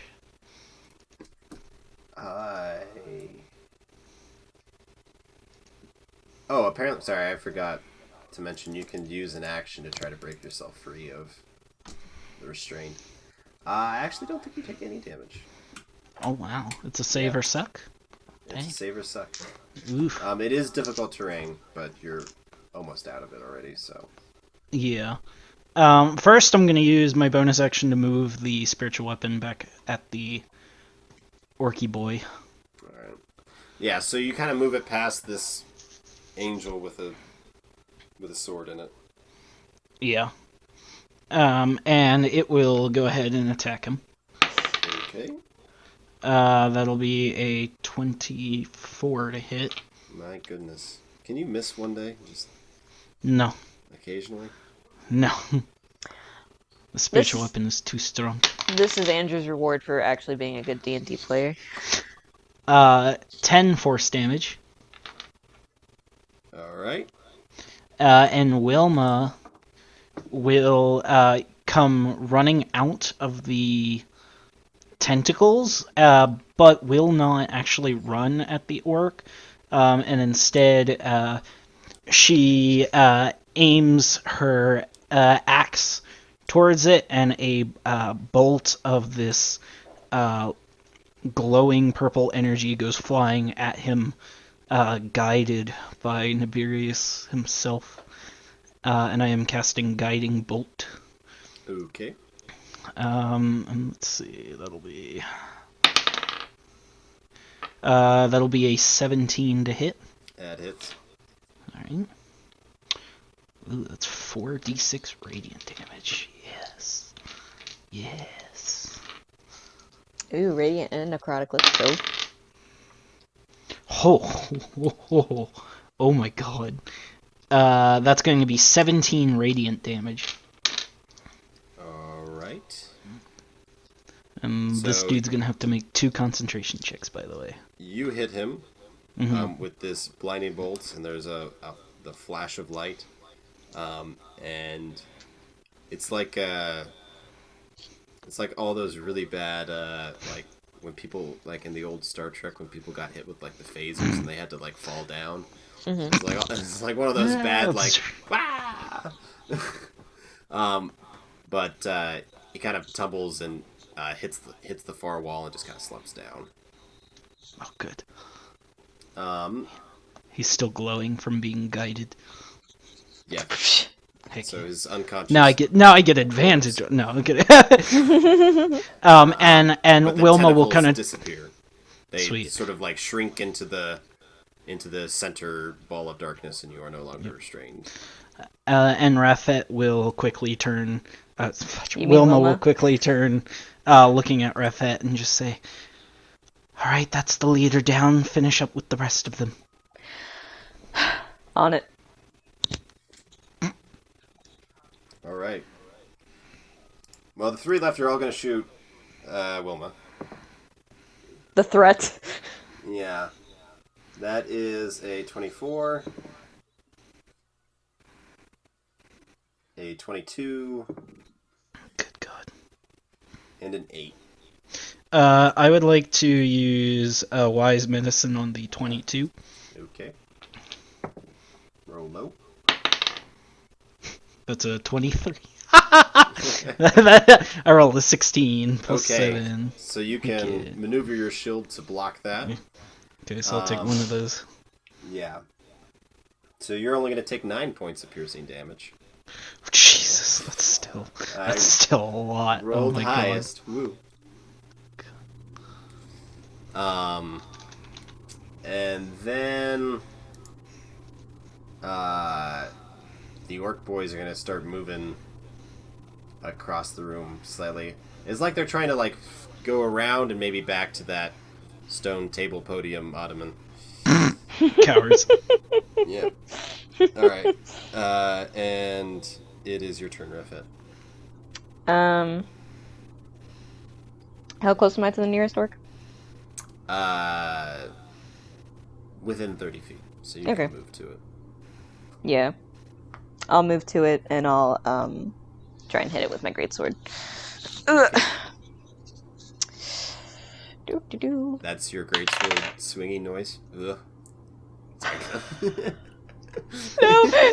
it worked because I got a 20, a nat Oh my 20. goodness.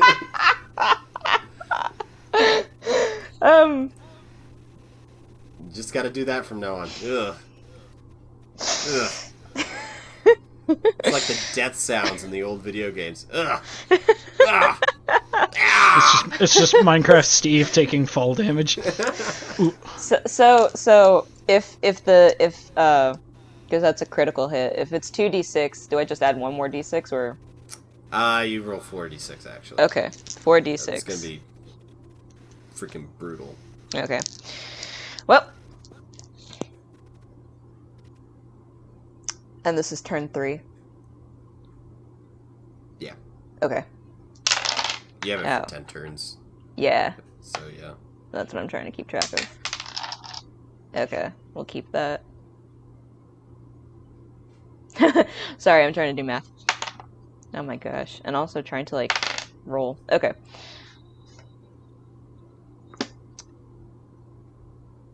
+14 + 3 is 17, so 17... slashing damage plus 5 necrotic. What was that? Okay, sorry. Let me make sure I'm doing my math right. It sounded muffled, that's all. Oh, I'm sorry. I didn't hear it. It's 17 slashing damage and then 5 necrotic. Oh, okay. So you just go through, and this guy wasn't ready, and you just cut him in half. So that's another one of those guys dead. Well, I don't need to use my extra attack. Mm-hmm. That's my turn. Yep. Wilma? Wilma? Alright.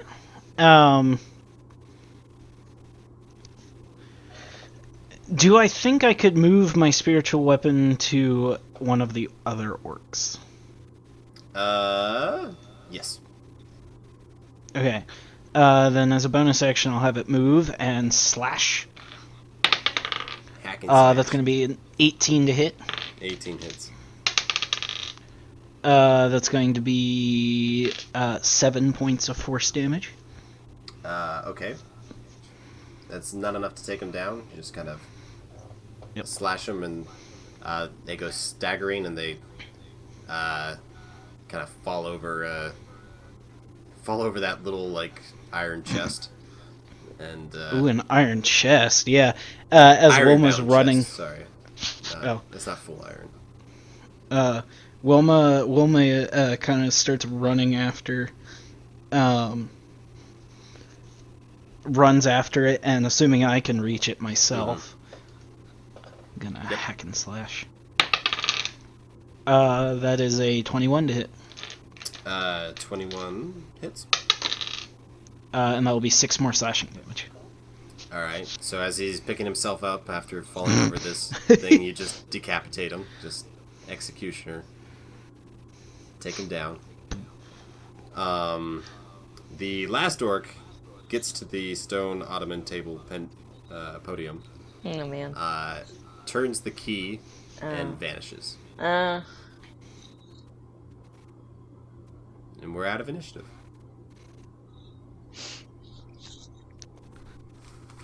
Well, that's not good. yeah, Rafet will go to where Wilma is, and she'll be like, I'm sorry I couldn't get him in time. No, that's fine. The orcs at the base camp should already know we're in here. We should probably continue. We should search this area. I want to know what's going on with the angel here. And then we should keep trying to move up. Alright. And Wilma will walk over to the orc leader and will kind of search through his stuff, looking mostly for anything that would seem of interest / magical, and also looking for to see if he maybe already had a key. So, well, first thing you notice is you kind of pull back his cloak, and the arm that he was hiding, that's like a tendril, not an arm. Oh. But patting him down, you find like a spell component pouch. Yeah, I'll need that. Some food. You don't find a key. Rafet, Yes. do be careful. I'm afraid perhaps those things that were detailed in the journal may be in the tower. Take a look at this. And Wilma kind of shows the tendril to Rafet. Yeah, it's fun because the thing's like 4 or 5 feet long. Ooh, how is he hiding it in that cloak? So the cloak went over essentially his entire right side. So, and it can curl around on itself. So. Okay. Ugh. We should be careful. Will these just be hiding about? I don't know, but we should not let this happen to either of us. If you wouldn't mind checking through some of the other orcs and look for the key, I'll begin searching around the actual area. I think I'd like to find the key before we investigate this angel, just in case. Alright. And so Rafet will just, like, go through the orc stuff one by one. Yeah, the orcs don't really have anything interesting on them. Well, they got arrows, they have short bows, they have short swords, they got food, some rations. Can I get, like 3 rations? Yeah, you can get, like, 6 rations. Awesome. Wilma will begin kind of looking around the rest of the room, digging around, looking for the key, and again, anything else that seems kind of interesting. You do remember on the Ottoman pedestal table, I have to change the order every time, there was only one lock on it, and it already had a key in it. Oh, so this seems to be the final. Okay. Never mind, Refet. I actually think this is the final floor, which means let's just look around and see if there's anything of interest up here. I think we've already found her. And Rafet's gonna go to the angel statue. Alright, so yeah, there's this... Well, hold on, I'm gonna keep looking for any other stuff. Yeah, do that first. Alright, so yeah, you see that small iron-bound chest. Wilma will open it. It appears to be empty on the inside. God dang it. Because you were the dragon warrior all along. Yeah. Oh my god. Yeah. Oh my god. You can make an investigation Wilma check if you will... want. Looking for more stuff. Hey! Nat 20 plus 1, I think. Alright. So it looks like some of the potions on that rack 1. are not broken. No. Nice. Okay, how many? 4. Holy crap. And I will just add those as items 2 through 5. Okay. Got that listed. Is there anything else? Also going through, you kind of have to, like, pick something up. Like something, like a shelf fell on top of it. You find a shield. It's a large shield, like a kind of like a tower shield almost. And in the middle there is a sort of a dark purple circle that is being eclipsed by a star, is what it looks like. Whoa, do I recognize that? It seems symbol? Kind of familiar, but not specifically your deity. Can I do a religion check? Actually make an arcana check. Ooh. Damn,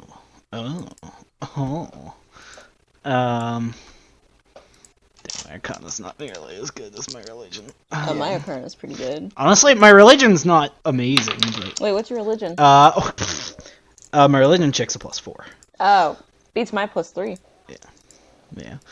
Yeah. That's actually a 20, because it's a 19 plus 1. My dice love me. Yeah. My Brigham's like... I was literally bathing mine in my rose quartz. You're bathing yours? Wait, now I see the problem. Your dice don't need I spit on baths. my dice. You bathe your dice. No. Yeah. Okay, when I say bathe, I just have it sit in this thing with my rose quartz. Oh, that's the thing. Mm-hmm. So you believe that this is a Shield of the Eclipse Warrior? Ooh. Shield of the Eclipse Warrior. Ew. And it has sort of... so, I mean, off the bat, it's a +1 shield. Don't know Okay. why I'm giving that to you, but you need to start giving out the -1 armor. No. No.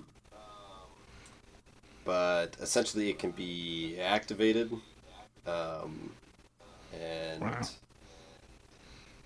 has a super cool combat effect. Okay.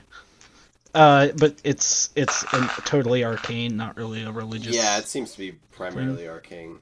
It is kind of funny that it kind of aligns with you somewhat, though. Yeah, no. Like Wilma actually has like a small smile if she kind of like picks it up and is like, "Ooh, wait a moment, this kind of fits. this fits on my whole theme." Okay.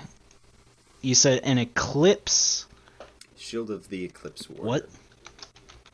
Shield of the Eclipse Warrior. Alright, so while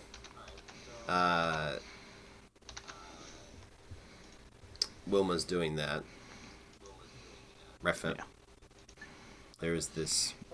It seems to be... If it is a statue of some kind, it's life-size. This figure seems to be 6 feet tall? 6.5? Hard to gauge because they're currently kind of bent over backwards. Fair enough. But the blade itself might be... It's a big blade, so it might be 6 feet long. Not the blade, but like the entire from pommel to tip. Okay, that makes sense. And it's not like it's a skinny thing, it's like a... It's an anime sword. You have to really hit home like how like intense and awful this sword is going through her. Sure. If that's what you want to draw from it, sure. I mean, to me, it already sounded horrific enough, but I do like that it's now like a Kingdom Hearts sword stuck through her. It's a great sword. Emphasis on great. It's big.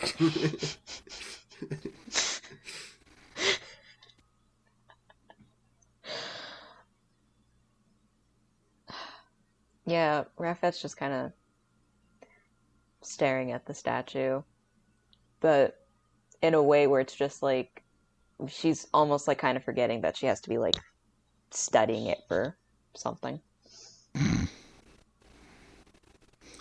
Yeah. So. But she will, after a minute or two, just take out the golden angel statue from the second floor, I think. Mm-hmm. Yeah, there is like a resemblance, not like... Yeah, like not like that was her.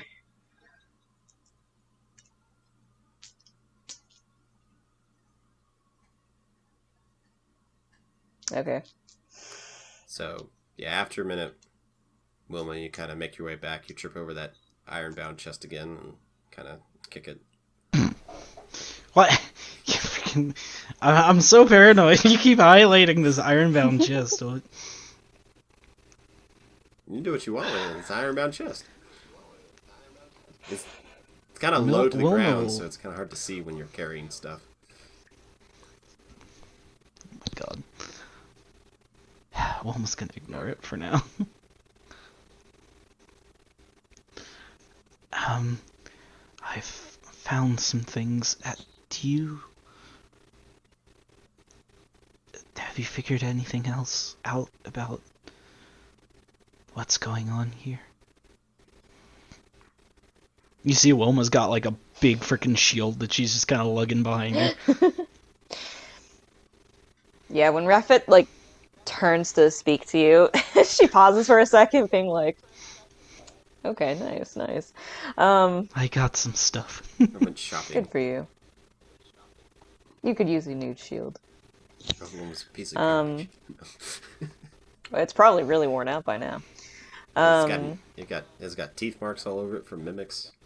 It's acid burns. Ew, it has mimic drool. Yeah, acid burns. Ew. The paint's all chipped off of it.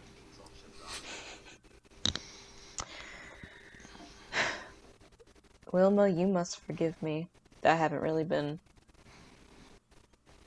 I think I needed a second for my mind to catch up with me. That's, fine.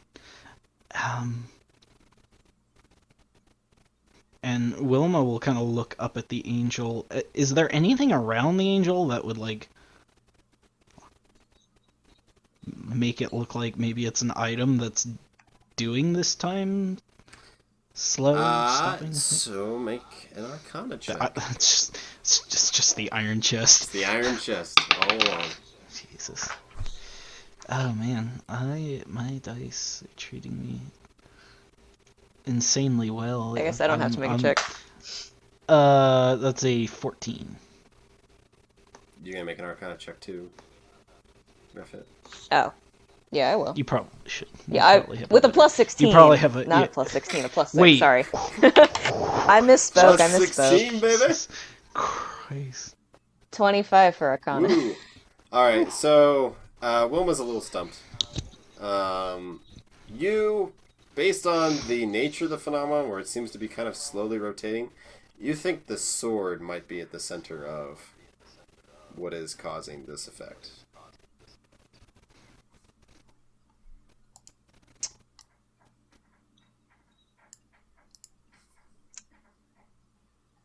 Could I try to pull out the sword? You could if you want to. Rafet, do you know what's going on here? I have a hunch. It might be the sword. The sword?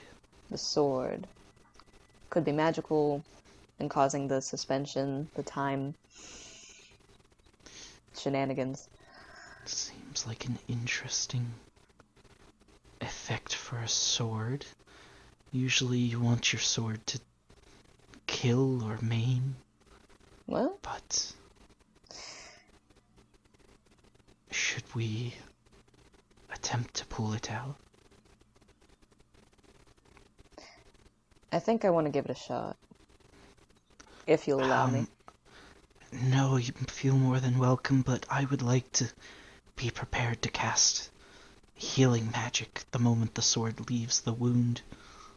I think that's a good idea. I don't want to try healing wounds with the sword still in, but blood loss usually follows removing something like this, but I think if we can time it properly, then perhaps we can save this angel. Wilma, I trust your expertise. I really don't understand any of the medical business, so... No, it's fine. And Wilma will, like, put her hand on the angel's leg. Since she's floating, right? Yeah, she'll kind of reach up, grab the leg, and prepare to cast Cure Wounds at the third level. So a section of what you grab is like armor, but her body's like warm. Okay, good, alive. Can I cast Cure Wounds through the armor? Does that count? Okay. Cool. So, athletics? So what's your strength score again? 16. Alright. Yeah. So you sort of... It's a little awkward because you kind of have to reach... How tall are you? I'm 6 foot. Okay. So you have to reach up just a little bit because it is off the ground. Mm-hmm. And as you put your hands on the handle, you kind of feel like a pressure is the right way to put it. And as you begin pulling, that pressure like intensifies. And it's weird because the sword doesn't go up, but the angel goes down. So instead of the angel holding still and you just like pulling the sword out of the angel. it's sliding off. It's like a kebab. It's like a kebab. No, but she begins to slide down and you see like her golden blood just kind of like not staining the blade, but running down the blade as she begins to go down, and you feel more and more pressure as you just exert really a lot of your muscular capacity to lift this sword. And Wilma will shift, by the way, to try and like catch the angel if it looks like she's gonna fall to the ground. Yeah, as she kind of like comes off the blade, there is a sudden release of that pressure, and the sword comes free, and there's a bit of like a concussive detonation that goes off. The sort of blood that was kind of spiraling around kind of goes flying and like hits the walls. I'm spamming A button. I need both of you to make a strength saving throw. For the 21. blood? What was that? 21. Woo. Okay, I'm not proficient. 14. Okay. So, this concussive wave goes out. Both of you are knocked back. You're only knocked back about 15 feet, Rafet. Wilma, you go flying about 30 feet. Oh my golly. And you kind of land next to the edge of the tower. When I say edge, because as the top section of the tower just kind of blasts offward, whatever is holding the rest of it together just kind of releases, and its damaged state, just like rubble begins to fall around you. And as you kind of try to dodge and weave as rocks fall around you, you see the figure just sort of on the ground, just cough up like a bunch of this golden blood. And that's where we're going to end tonight's session. Dang! Ah! What a good session.